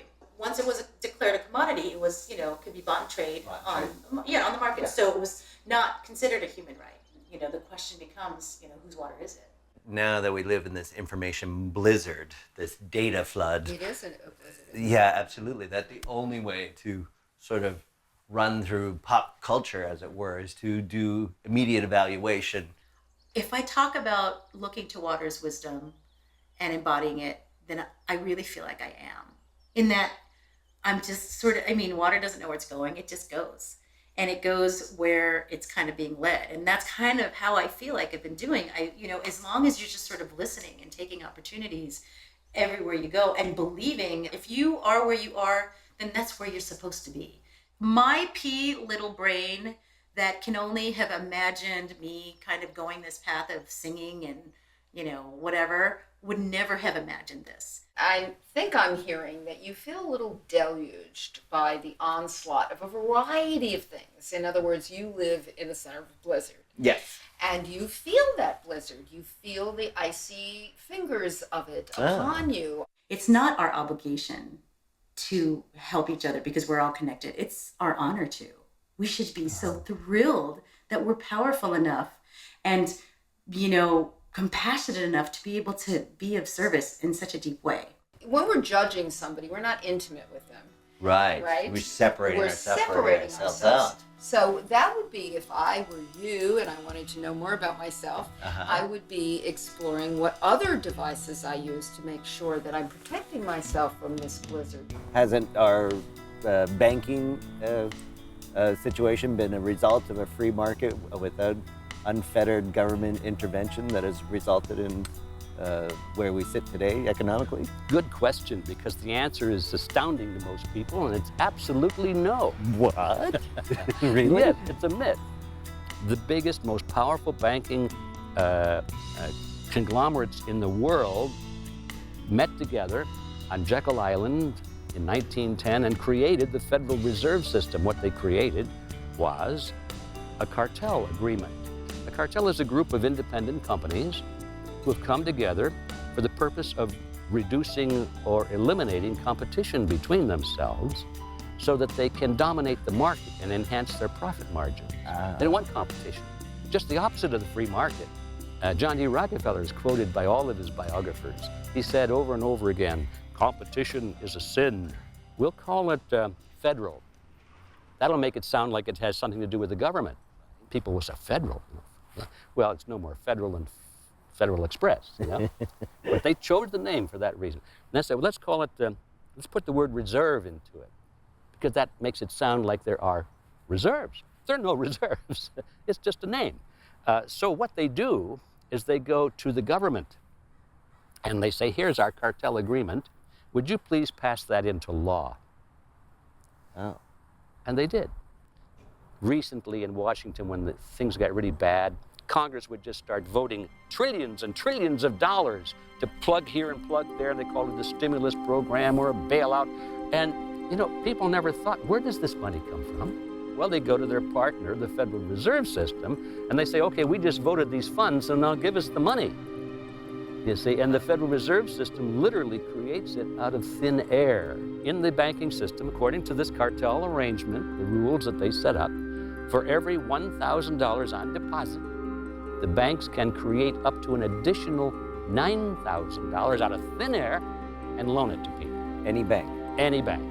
Which means that for every $1 trillion created out of thin air by the Federal Reserve for the government, by the time that gets into the commercial banking system, up to an additional $9 trillion can be created and is created by the commercial banking system, which are the members of the cartel. This is where the action is. This is where the power is. These are the owners of the Federal Reserve System. That's why they created it. Now they can create all this money out of nothing and collect interest on nothing. If the banks failed, that would be terrible, I agree, but the nation would recover. If we don't allow these corrupt banks to fail, then the nation will fail, and there will be no recovery. So what do you like least about yourself? I think my lack of, not discipline, but organizational abilities. You know, had I been more organized, I probably could get more done. I've always been accused of not staying with one thing. You know, oh, I should have just cartooned my whole life, not got into acting. Oh, well, now, you know, you fired your agent and you did stand-up, and then you realize stand-up is kind of crappy on the road. In the beginning, it seemed to me that the primary motive was just wealth. About the same time that the Federal Reserve System came into being, there was another motive that began to be discussed among these people and showed up in their papers and in their books and their speeches. And that motive was to create what they fondly call the New World Order. I believe there's a lovely New Yorker editorial cartoon with a kid on the floor, and then the mom says, you know, maybe it'd be productive if you channeled your energy just into one thing. Within a simple life. Going back about 16 years ago, I had already read a lot of history books, so I knew how governments really operated from a wide spectrum analysis of history. Totally different from what was being taught in school. I was being taught global government's good, the Second Amendment's bad. I was being taught a left-right paradigm. So welcome to El Paso, Texas. This is where I got bit in the hand by an audience member. It didn't fit into anything that I had read, previous, to that 100 years, where people were taught liberty versus tyranny, freedom versus slavery. And I learned that the same interests were controlling both political parties in almost every nation. We're in Benini's art gallery at the moment. He's on 120 acres that was originally owned by Lyndon B. Johnson. And Lyndon B. Johnson bought this farm a week after JFK was shot. I've been awake since I was a child to the wonder, to the majesty, to the magic of the world.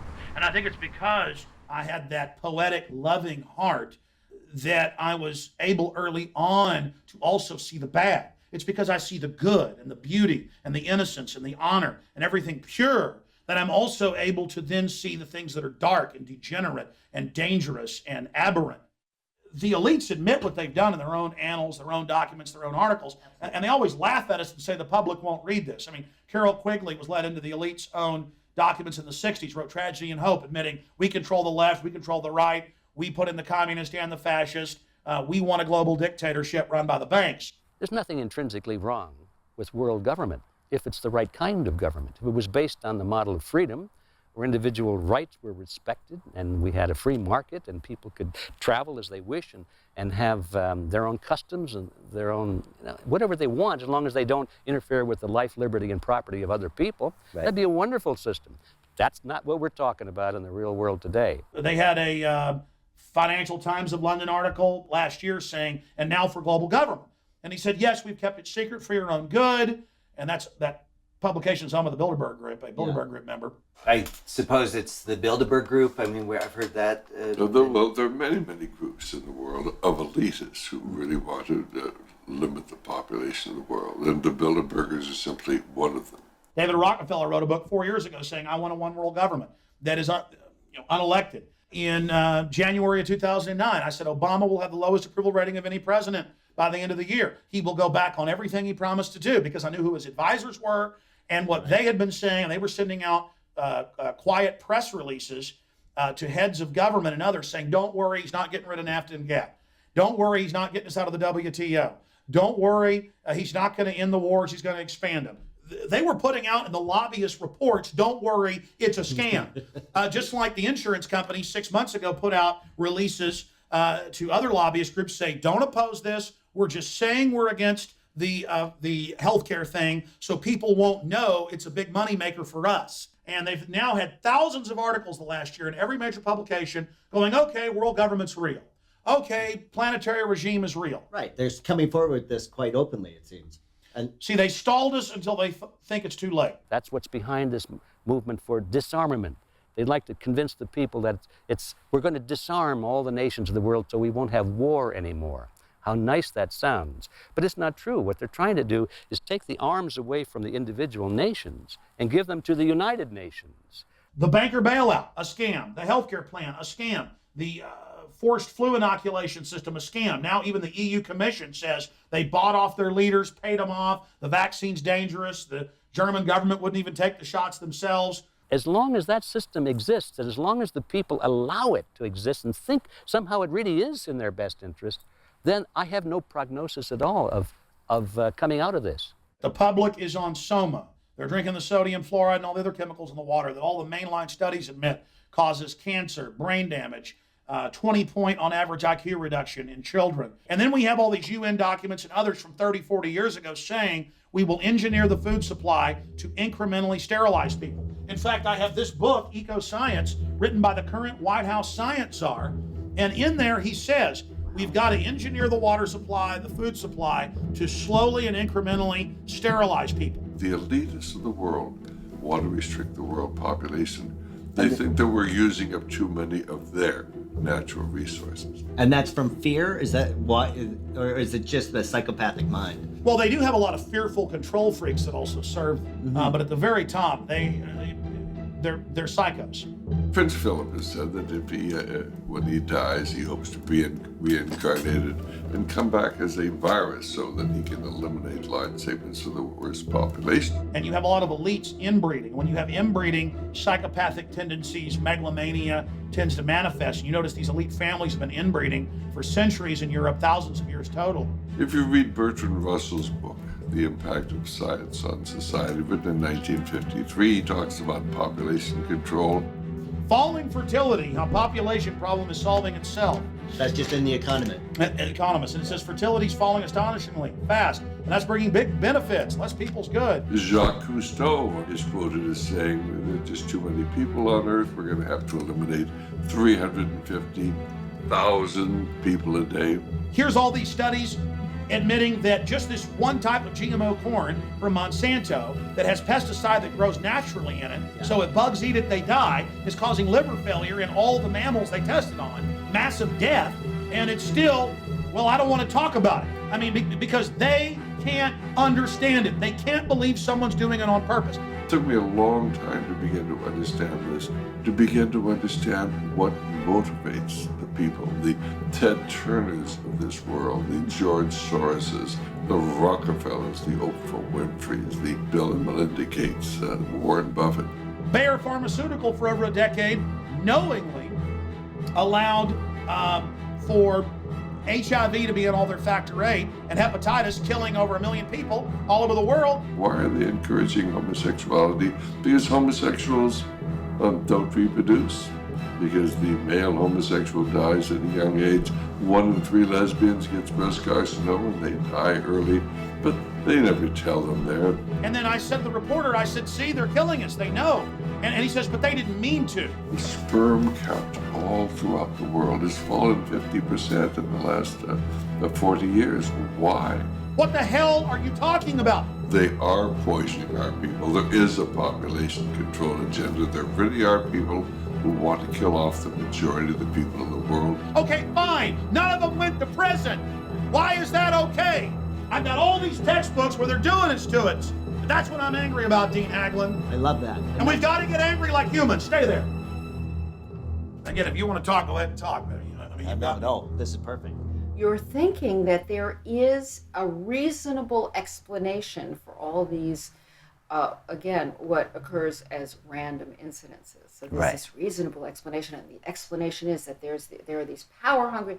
Oh, we could either join them, we could fight them, but there is a known enemy, and it's also there's a lot of projection.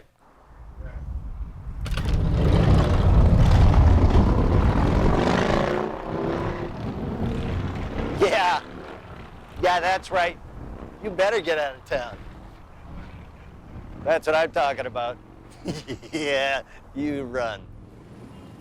Nobody knows how to get out of the trouble we're in because nobody understands how it works. Right.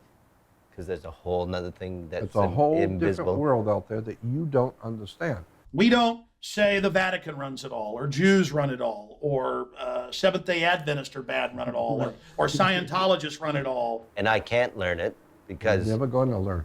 Unless I go to your website. We go to the real history. Powerful guilds of psychopaths and criminal networks of every race, religion, and group at the top meet, and sometimes they fight with each other, but they meet and discuss the rules, like in The Godfather, a mafia commission meeting. People cannot relate to the things I talk about because, for a very good reason, most of the subjects which I deal with have nothing to do with football. And then they've got our heroes for us, not people that stand up against tyranny. No, it's got to be Colt McCoy. You know, Christians will tell you that we did not evolve from monkeys. Right. And I say, of course we didn't evolve from monkeys. We're evolving into monkeys. I'm nothing special, okay? It's just that I've studied them so long and really read so many of their own source documents, their own manuals, their own reports, their own systems. And then it just verifies what I already instinctively knew. We're not the same country anymore. We're under a new form of government. Well, and I think there's a sense that there's a change going on, but nobody can put their finger on it because... Right. I can put my finger on it right now. Right. I was talking about it back in 1990s. When one stares into the abyss, be careful you don't turn into the abyss.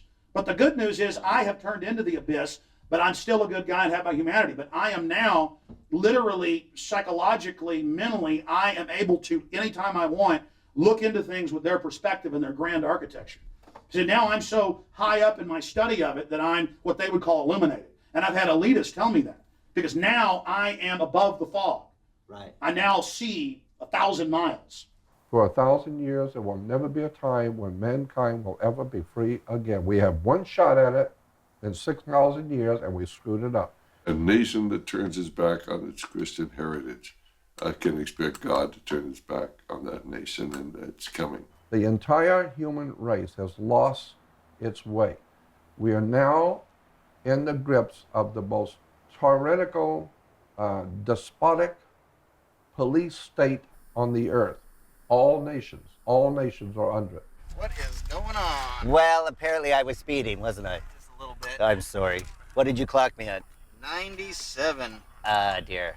The globalists traffic in the souls of men. And I traffic in trying to save those souls from being pre-programmed and never really flourishing. At least those people who listen to our program, at least a few of them are making preparations for the very really difficult period that lies ahead. And I fear that the war is coming. It's not a matter of if, but when and how soon.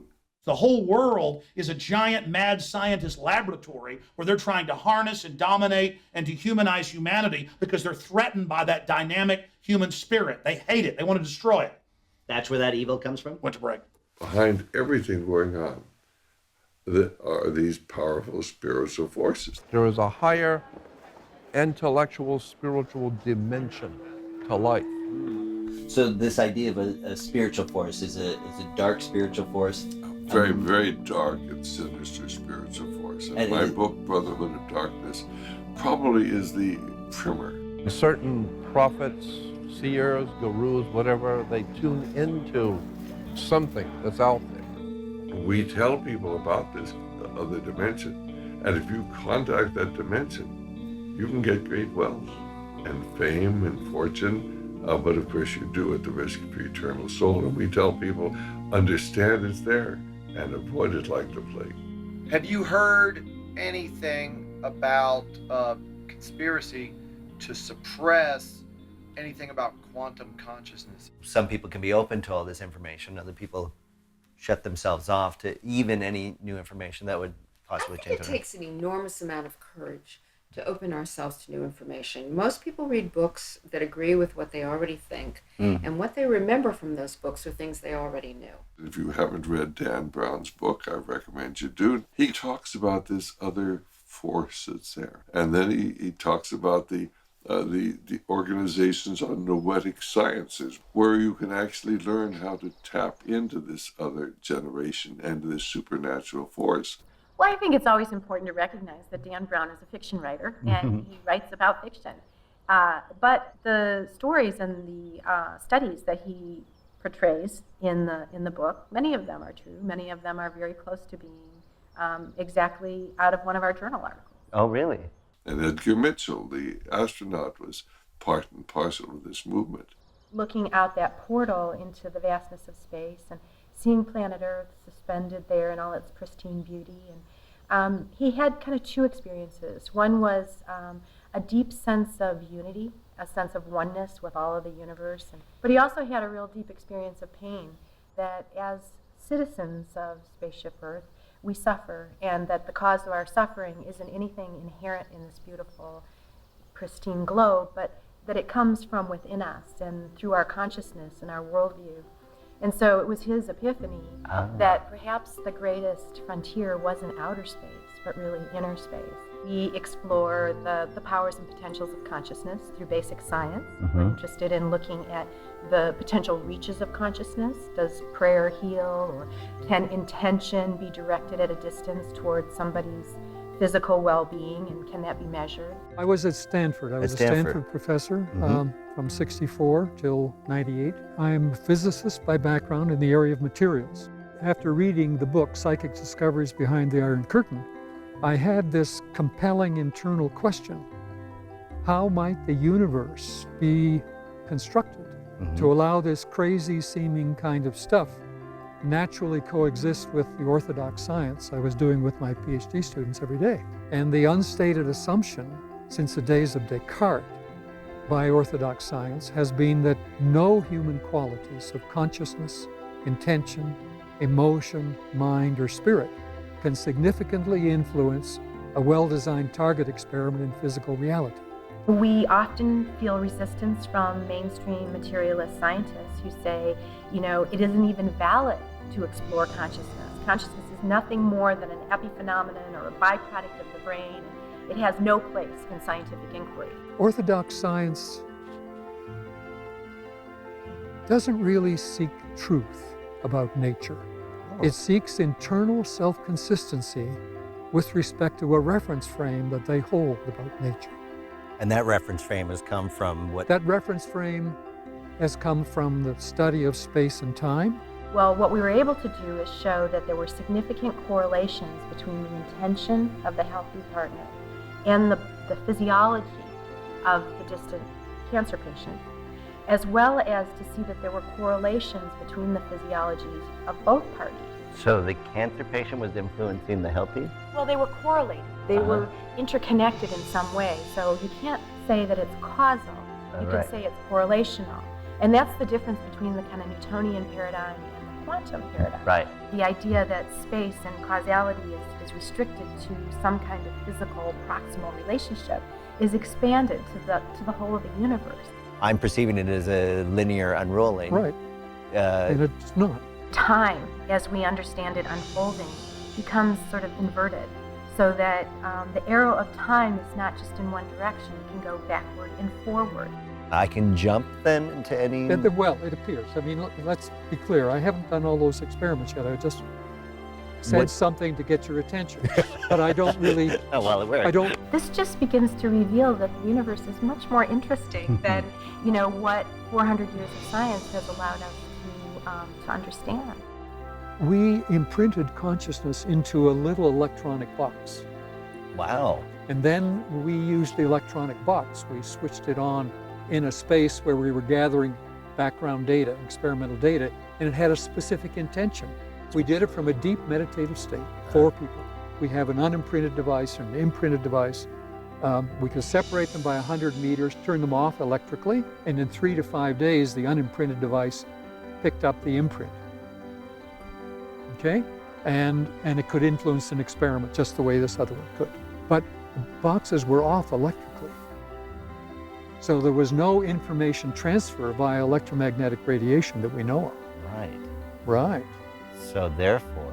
Therefore, there has to be another communication channel in the universe that orthodox science is not aware of. As we get into this moment of profound acceleration and this engagement of difference, you find there are kind of responses, maybe 3 principal responses. One is intolerance, it's conflict. My view is better than yours, and I become more kind of fundamentalist and embedded in my perspective and more rigid. And then on the other hand, you have these New Age kind of advocates who believe so strongly in all of these, powers and potentials that they become dogmatic. Our job has really been to kind of navigate between those and try to find ways of calibrating truth systems, recognizing multiple ways of knowing. There is a way of engaging life that allows a generosity to emerge as you try to experience the world from another person's perspective. Here's an experiment in which the man creates glasses in which you put on and you see things upside down. And that, of course, is very strange for individuals. But if they keep the glasses on, then after the order of 2 to 3 weeks, suddenly flip, with the glasses on, they see everything right side up. Because the people believe that others should be walking right side up. If you take the glasses off, flip, you see things upside down. Because you've created what appears to be an inversion mirror somewhere in the brain structure. Right. It's rewired itself. To a degree. There are ways in which our brain is actually hardwired to continue to support our pre-existing beliefs and to resist any new information. And these tests over and over again show that we are very capable of missing a huge piece right in the middle of our screen because we're attending to the activities on the periphery. And so if you leave the glasses off for the order of 2 to 3 weeks, and it's different, the timing for different individuals, but flip, you see everything right side up. We're all prone to being hardwired to seeing those things where we place our attention and being able to see things with our attention that we believe to be there. It's real, as much as real can be real. Okay? Okay, should we talk about that for a bit? As real as much as real can be real. Well, the issue is We apply meaning to our real. we apply meaning to it. Yes, Right. We give meaning to things, and to us they're real. What we give meaning to, we become. I see. And the more in experiments, the more you condition a space with your meaning, the more it becomes. But then isn't that an arbitrary application? Of course it is. So- But that's what our growth is. That's why our potential is so great. The powers and potentials of our minds to influence our bodies. That you can take an inert substance, a placebo, and not only that it causes changes in your body, but it knows the exact cascade of changes in the body that are going to trigger the particular need that your body has in that moment. About 1980, when people did, in the medical community, did double-blind randomized trial experiments, the placebo effect was almost zero. Okay? Right. By 2000, it was about 75%. It's been the area that has been most excluded from scientific research because it was the kind of control condition. Right. It's the thing you want to get rid of. I say invite it in so that we can have a more full understanding of where is it within us that we can enhance our own innate healing capacities. All of science is subjective. But isn't there a universal truth that science is going for? Perhaps the universal truth is what makes us subjective. Okay, you just blew my mind. If you think you're confused, that's the right position to be in because it's confusing. It's confusing that there's so much conflicting information about whatever the topic is. How do you begin to discriminate? There's no overwhelming truth, though. I don't think so. No. I don't think there's an objective truth. I think all truth is subjective. Oh, interesting. So everything's true for everyone, but yes. Relatively to our perception. Very chaotic, huh? That is chaotic. To say that there aren't conspiracies, to say that there aren't reasons to feel that people may be organizing to influence or to manipulate us would be naive. I mean, all you have to do is look at the history of advertising to see that there have been enormous amounts of money dedicated to changing the way we think or priming us to have a new need that we never knew we had. On the other hand, I think that we can get carried away with the ways in which we give up our power to other people. We have a role to play in how we interpret our world and our experience. And that power lies within us, and it can't be given to anyone else. And if, in fact, you want to motivate your life by feeling fear and constriction and paranoia, those are choices people can make. I see the work as an expression of love. Oh, that's rare coming from a scientist. Well, it shouldn't be. We're all part of a larger one. And we're brothers and sisters to each other. Right. And we're students and teachers to each other. I mean, our strength is in our diversity. It's in that meeting of difference, whether it's the inner and the outer, or the material and the spiritual. It's in that meeting that new questions can arise and new methodologies can emerge, and ultimately then new understandings of who we are and what we're capable of becoming will take form. I look at this outside of us as just a classroom, created for our development. Our spiritual parents dressed us in these bio bodysuits, put us in this playpen that we call a universe, in order to grow in coherence, in order to develop our gifts of intentionality, and in order to become what we were intended to become, which is co-creators with our spiritual parents. Play with paradox, play with riddles, play with jokes. Jokes are a great way of inverting something that you take for granted and see it from a different point of view. That's what the adventure is all about, to learn to become a creator, a co-creator. And you guys are doing that. Right. You are reducing the disorder in this world. And in so doing, you're restoring some of the potential to this world. Artists are people who are seeking to see things in a different way. So being able to draw on the artist within us becomes a very powerful tool for people as they seek to make the kinds of changes that are really important to survival in the 21st century. This is a very different world than it was. Last year we did our play Reinventing Tesla. The biography of Nikola Nicola? In a certain regard, we also wanted to go and explore all of the historical information surrounding Tesla's life and work. Yeah. So this gave us an opportunity to be able to sort through some of the myths that you've probably already encountered. Already encountered, yes. Well, you know, I actually made a Tesla coil in grade 9. We won a gold medal in the provincial science fair. You Google Tesla, there's a million rabbit holes to fall down. And because there's a lot of gray area between fact and fiction, it's a touchy, dangerous subject when trying to try to say this is the man and this is what he did. One of our problems with the Tesla story is everybody says, well, he was a mad scientist and he was, unjustly served and blah, blah, blah. But in 1900, Tesla was the most famous man on the planet and the wealthiest.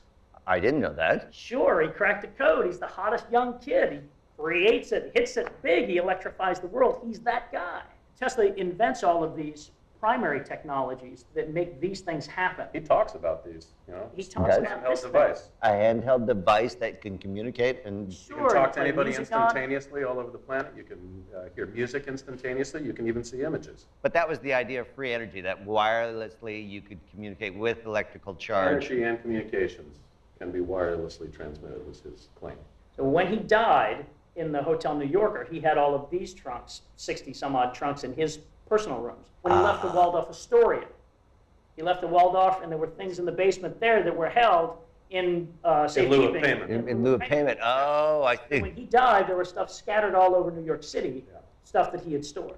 That is so weird that he was penniless. Didn't he patent all this stuff?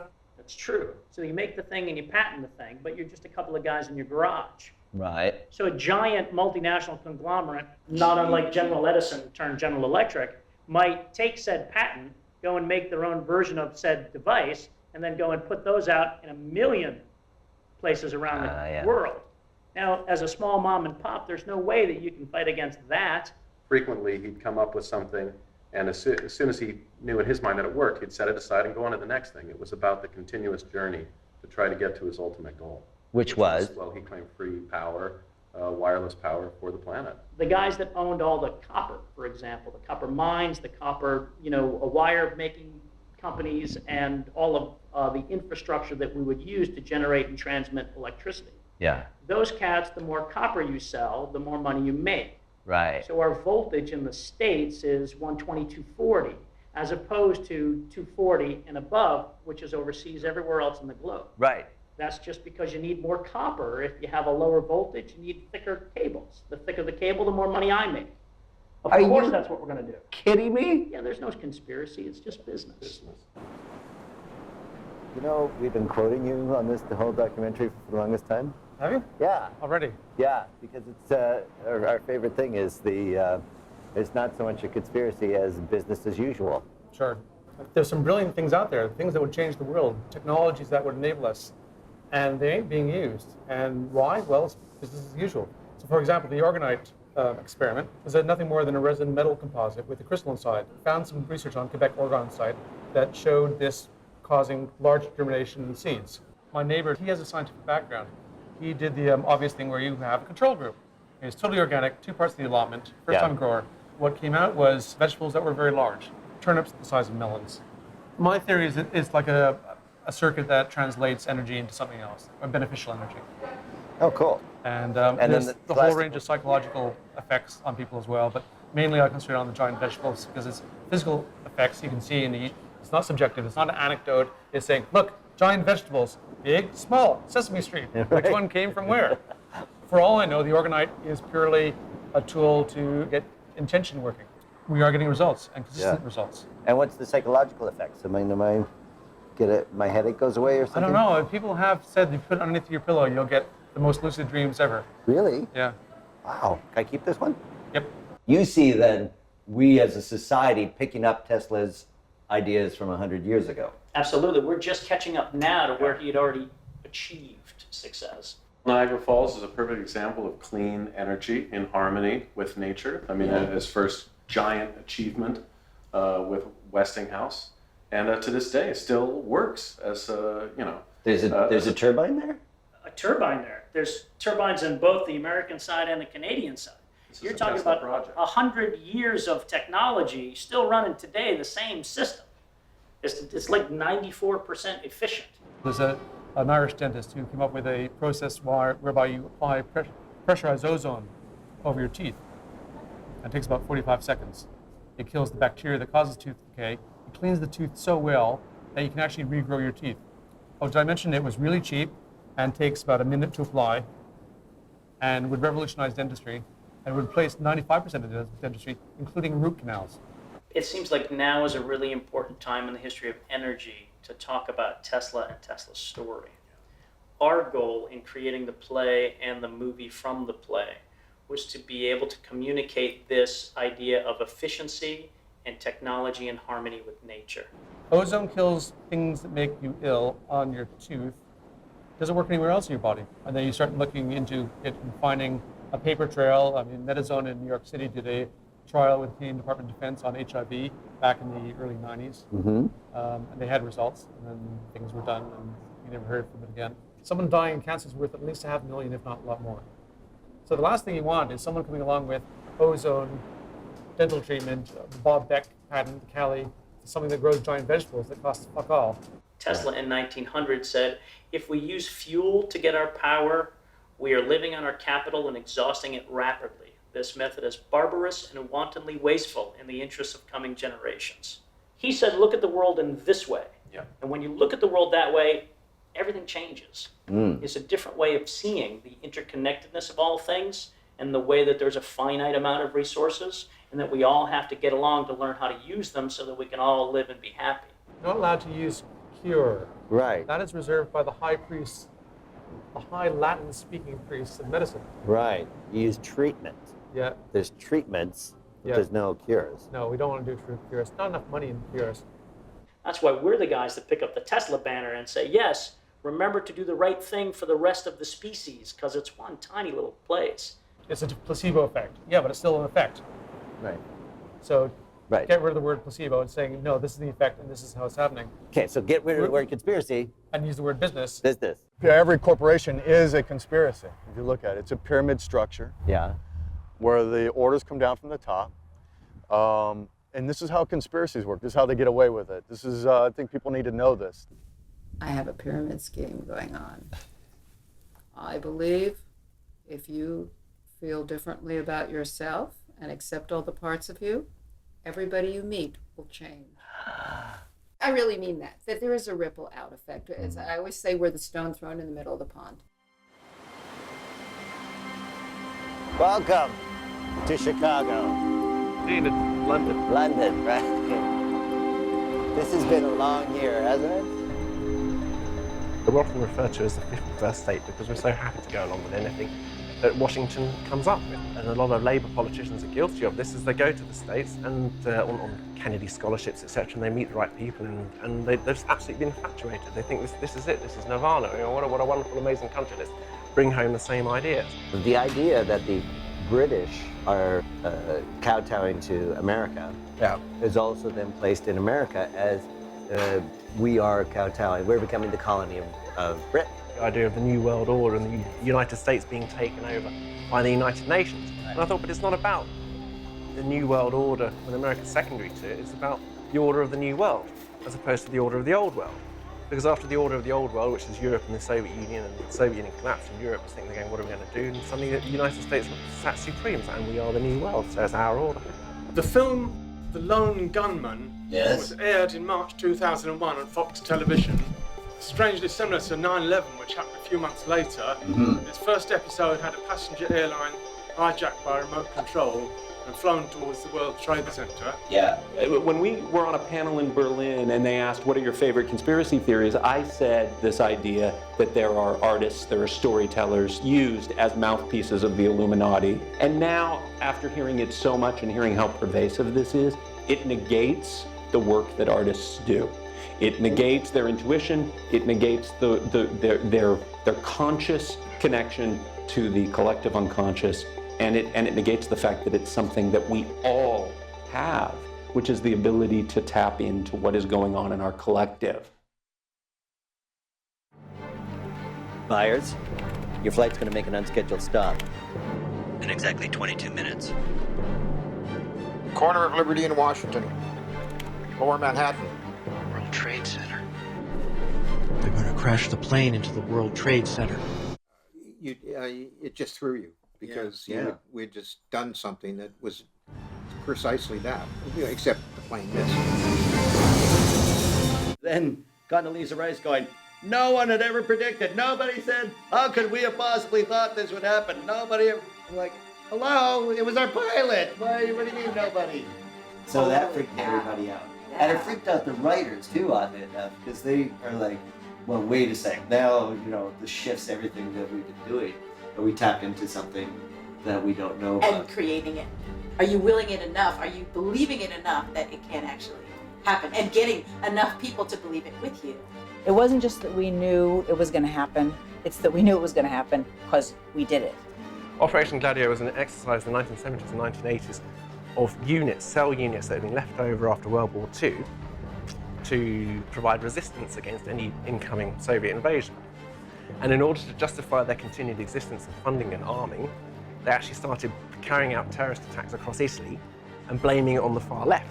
And this has actually happened. This has been, documented and certified. This is kind of a horrendous true story of false flag operations carried out by people who are supposed to be acting in our defense. We don't totally agree on the reasoning, the momentum behind it, but we do agree on the fact that there was something going on that was not what was actually presented to us. And we made sure to vilify people in Arab nations, people who are living on top of oil, the same way we vilified the Russians a long time ago and communists and whatever.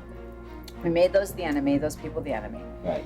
So that we could get everybody to rally together and not stop and say, wait a minute. And these buildings were massive steel, grid of steel wrapped around both towers.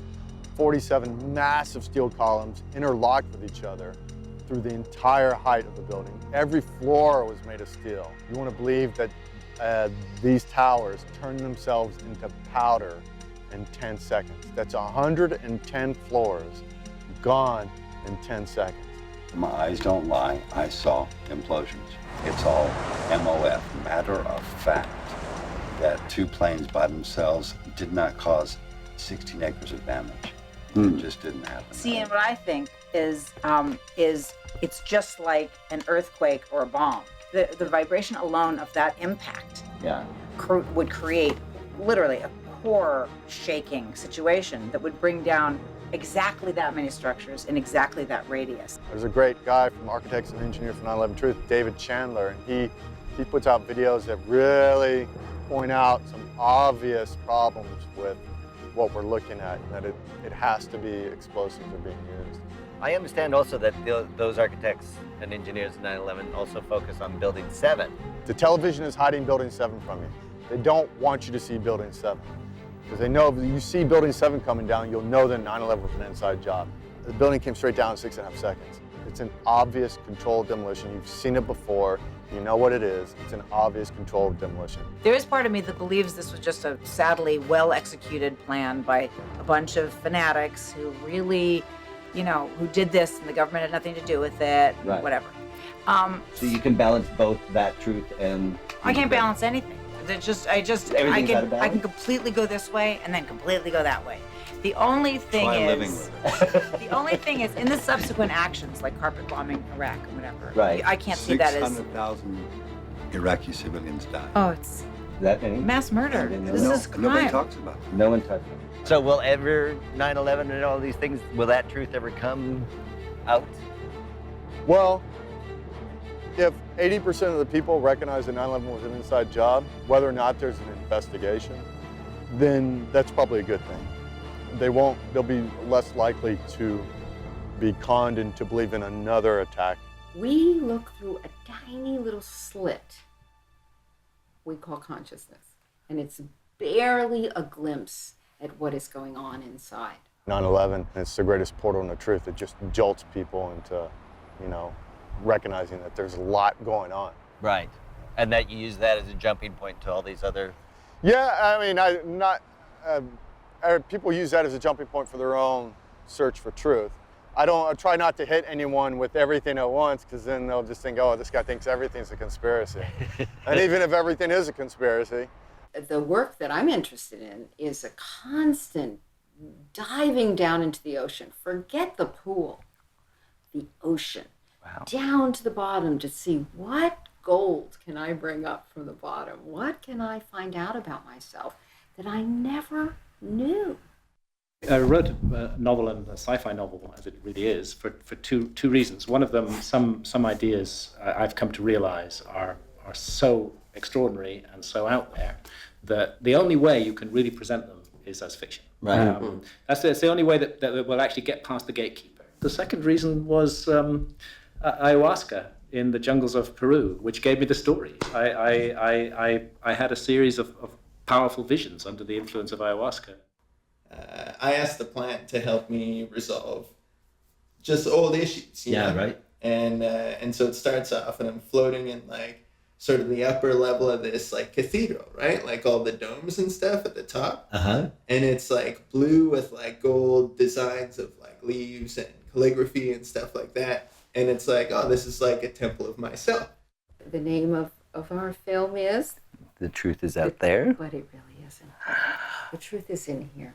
So if The truth is always in here. And out there is only a reflection of in here. From my perspective, there is no one out there. There are no others. These are shards of glass and mirror reflecting ourself back to us. I'm not the kind of person, if I see someone getting attacked on the street, I can just watch it happen. I have to stop it. Right. Have you done that? No.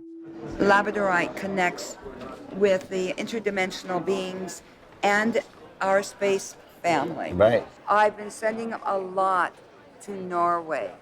For the spiral thing?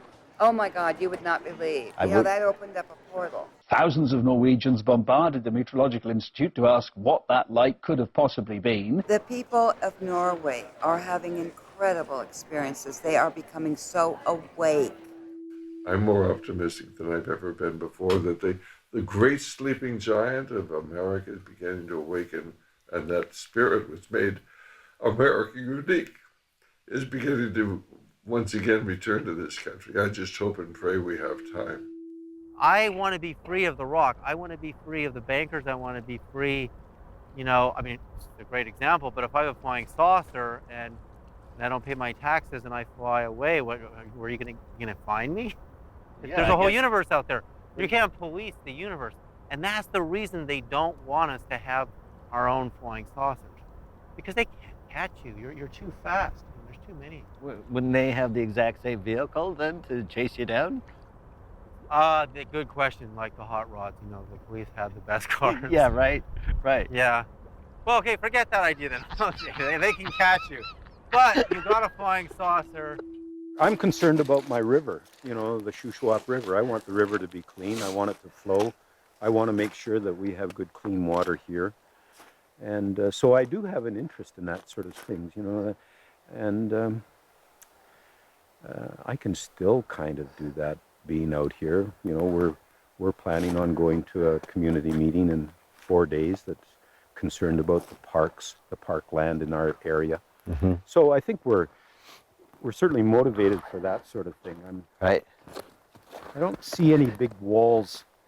I don't see big walls. It's just a long driveway. There's no walls. There's no walls. It's true. I always thought that when I was out of the room, everybody removed their skin and were just skeletons, that was their true form. Did you? Yeah, and then when I came back, they magically put their skin back on. How old were you when you thought that? 4 or 5, somewhere in there. See, and you think it's a coinkadinky that you ended up on the X-Files? Hello? Oh, that's interesting. I never put that together before.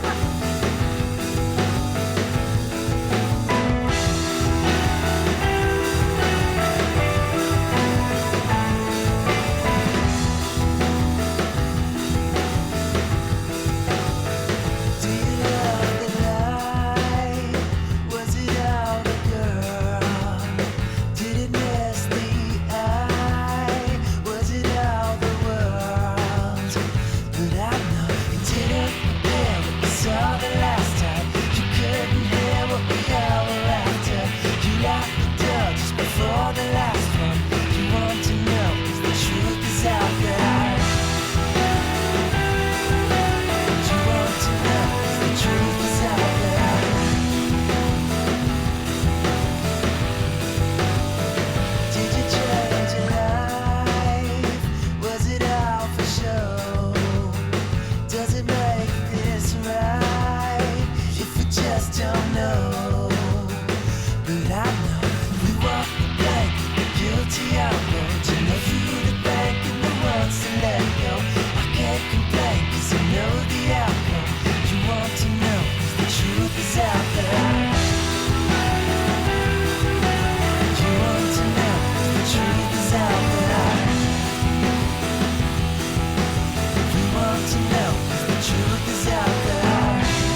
take the fall while you take a mine.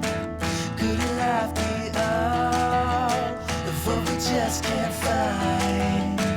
But I know we turn out the lights, slip out the window. You start the fight, so we all will let go. If we were right, then the proof will not show. You want to know, 'cause the truth is out there.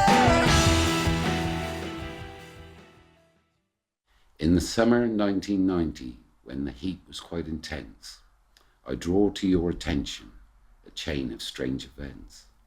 Things have happened to me and to some of my best friends. A phenomena is happening and the mystery never ends. I remember reading somewhere of a circle in the corn. It appeared due west of where I live and just before the dawn.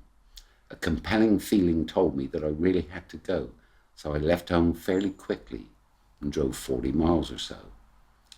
As I reached the Vale of Pewsey and the White Horse on the hill, the sight I saw beneath me gave my bones a sudden chill. There stretched out below me, 60 meters down the field, a pictogram of many shapes. What secrets would it yield? Since then I've seen so many, and I've walked in quite a few, and I've the strangest feeling that the patterns hold the clue. I've heard so many answers from folks who think they know, but the truth to this enigma unfolds very, very slow. We must draw on all conclusions and don't laugh at anyone, because the answer is in all of us who live beneath the sun. Our mother has a problem, and a problem we have made, and she tries to tell us slowly in the corn she gently lays. Younger brothers do not listen, and the time is getting short.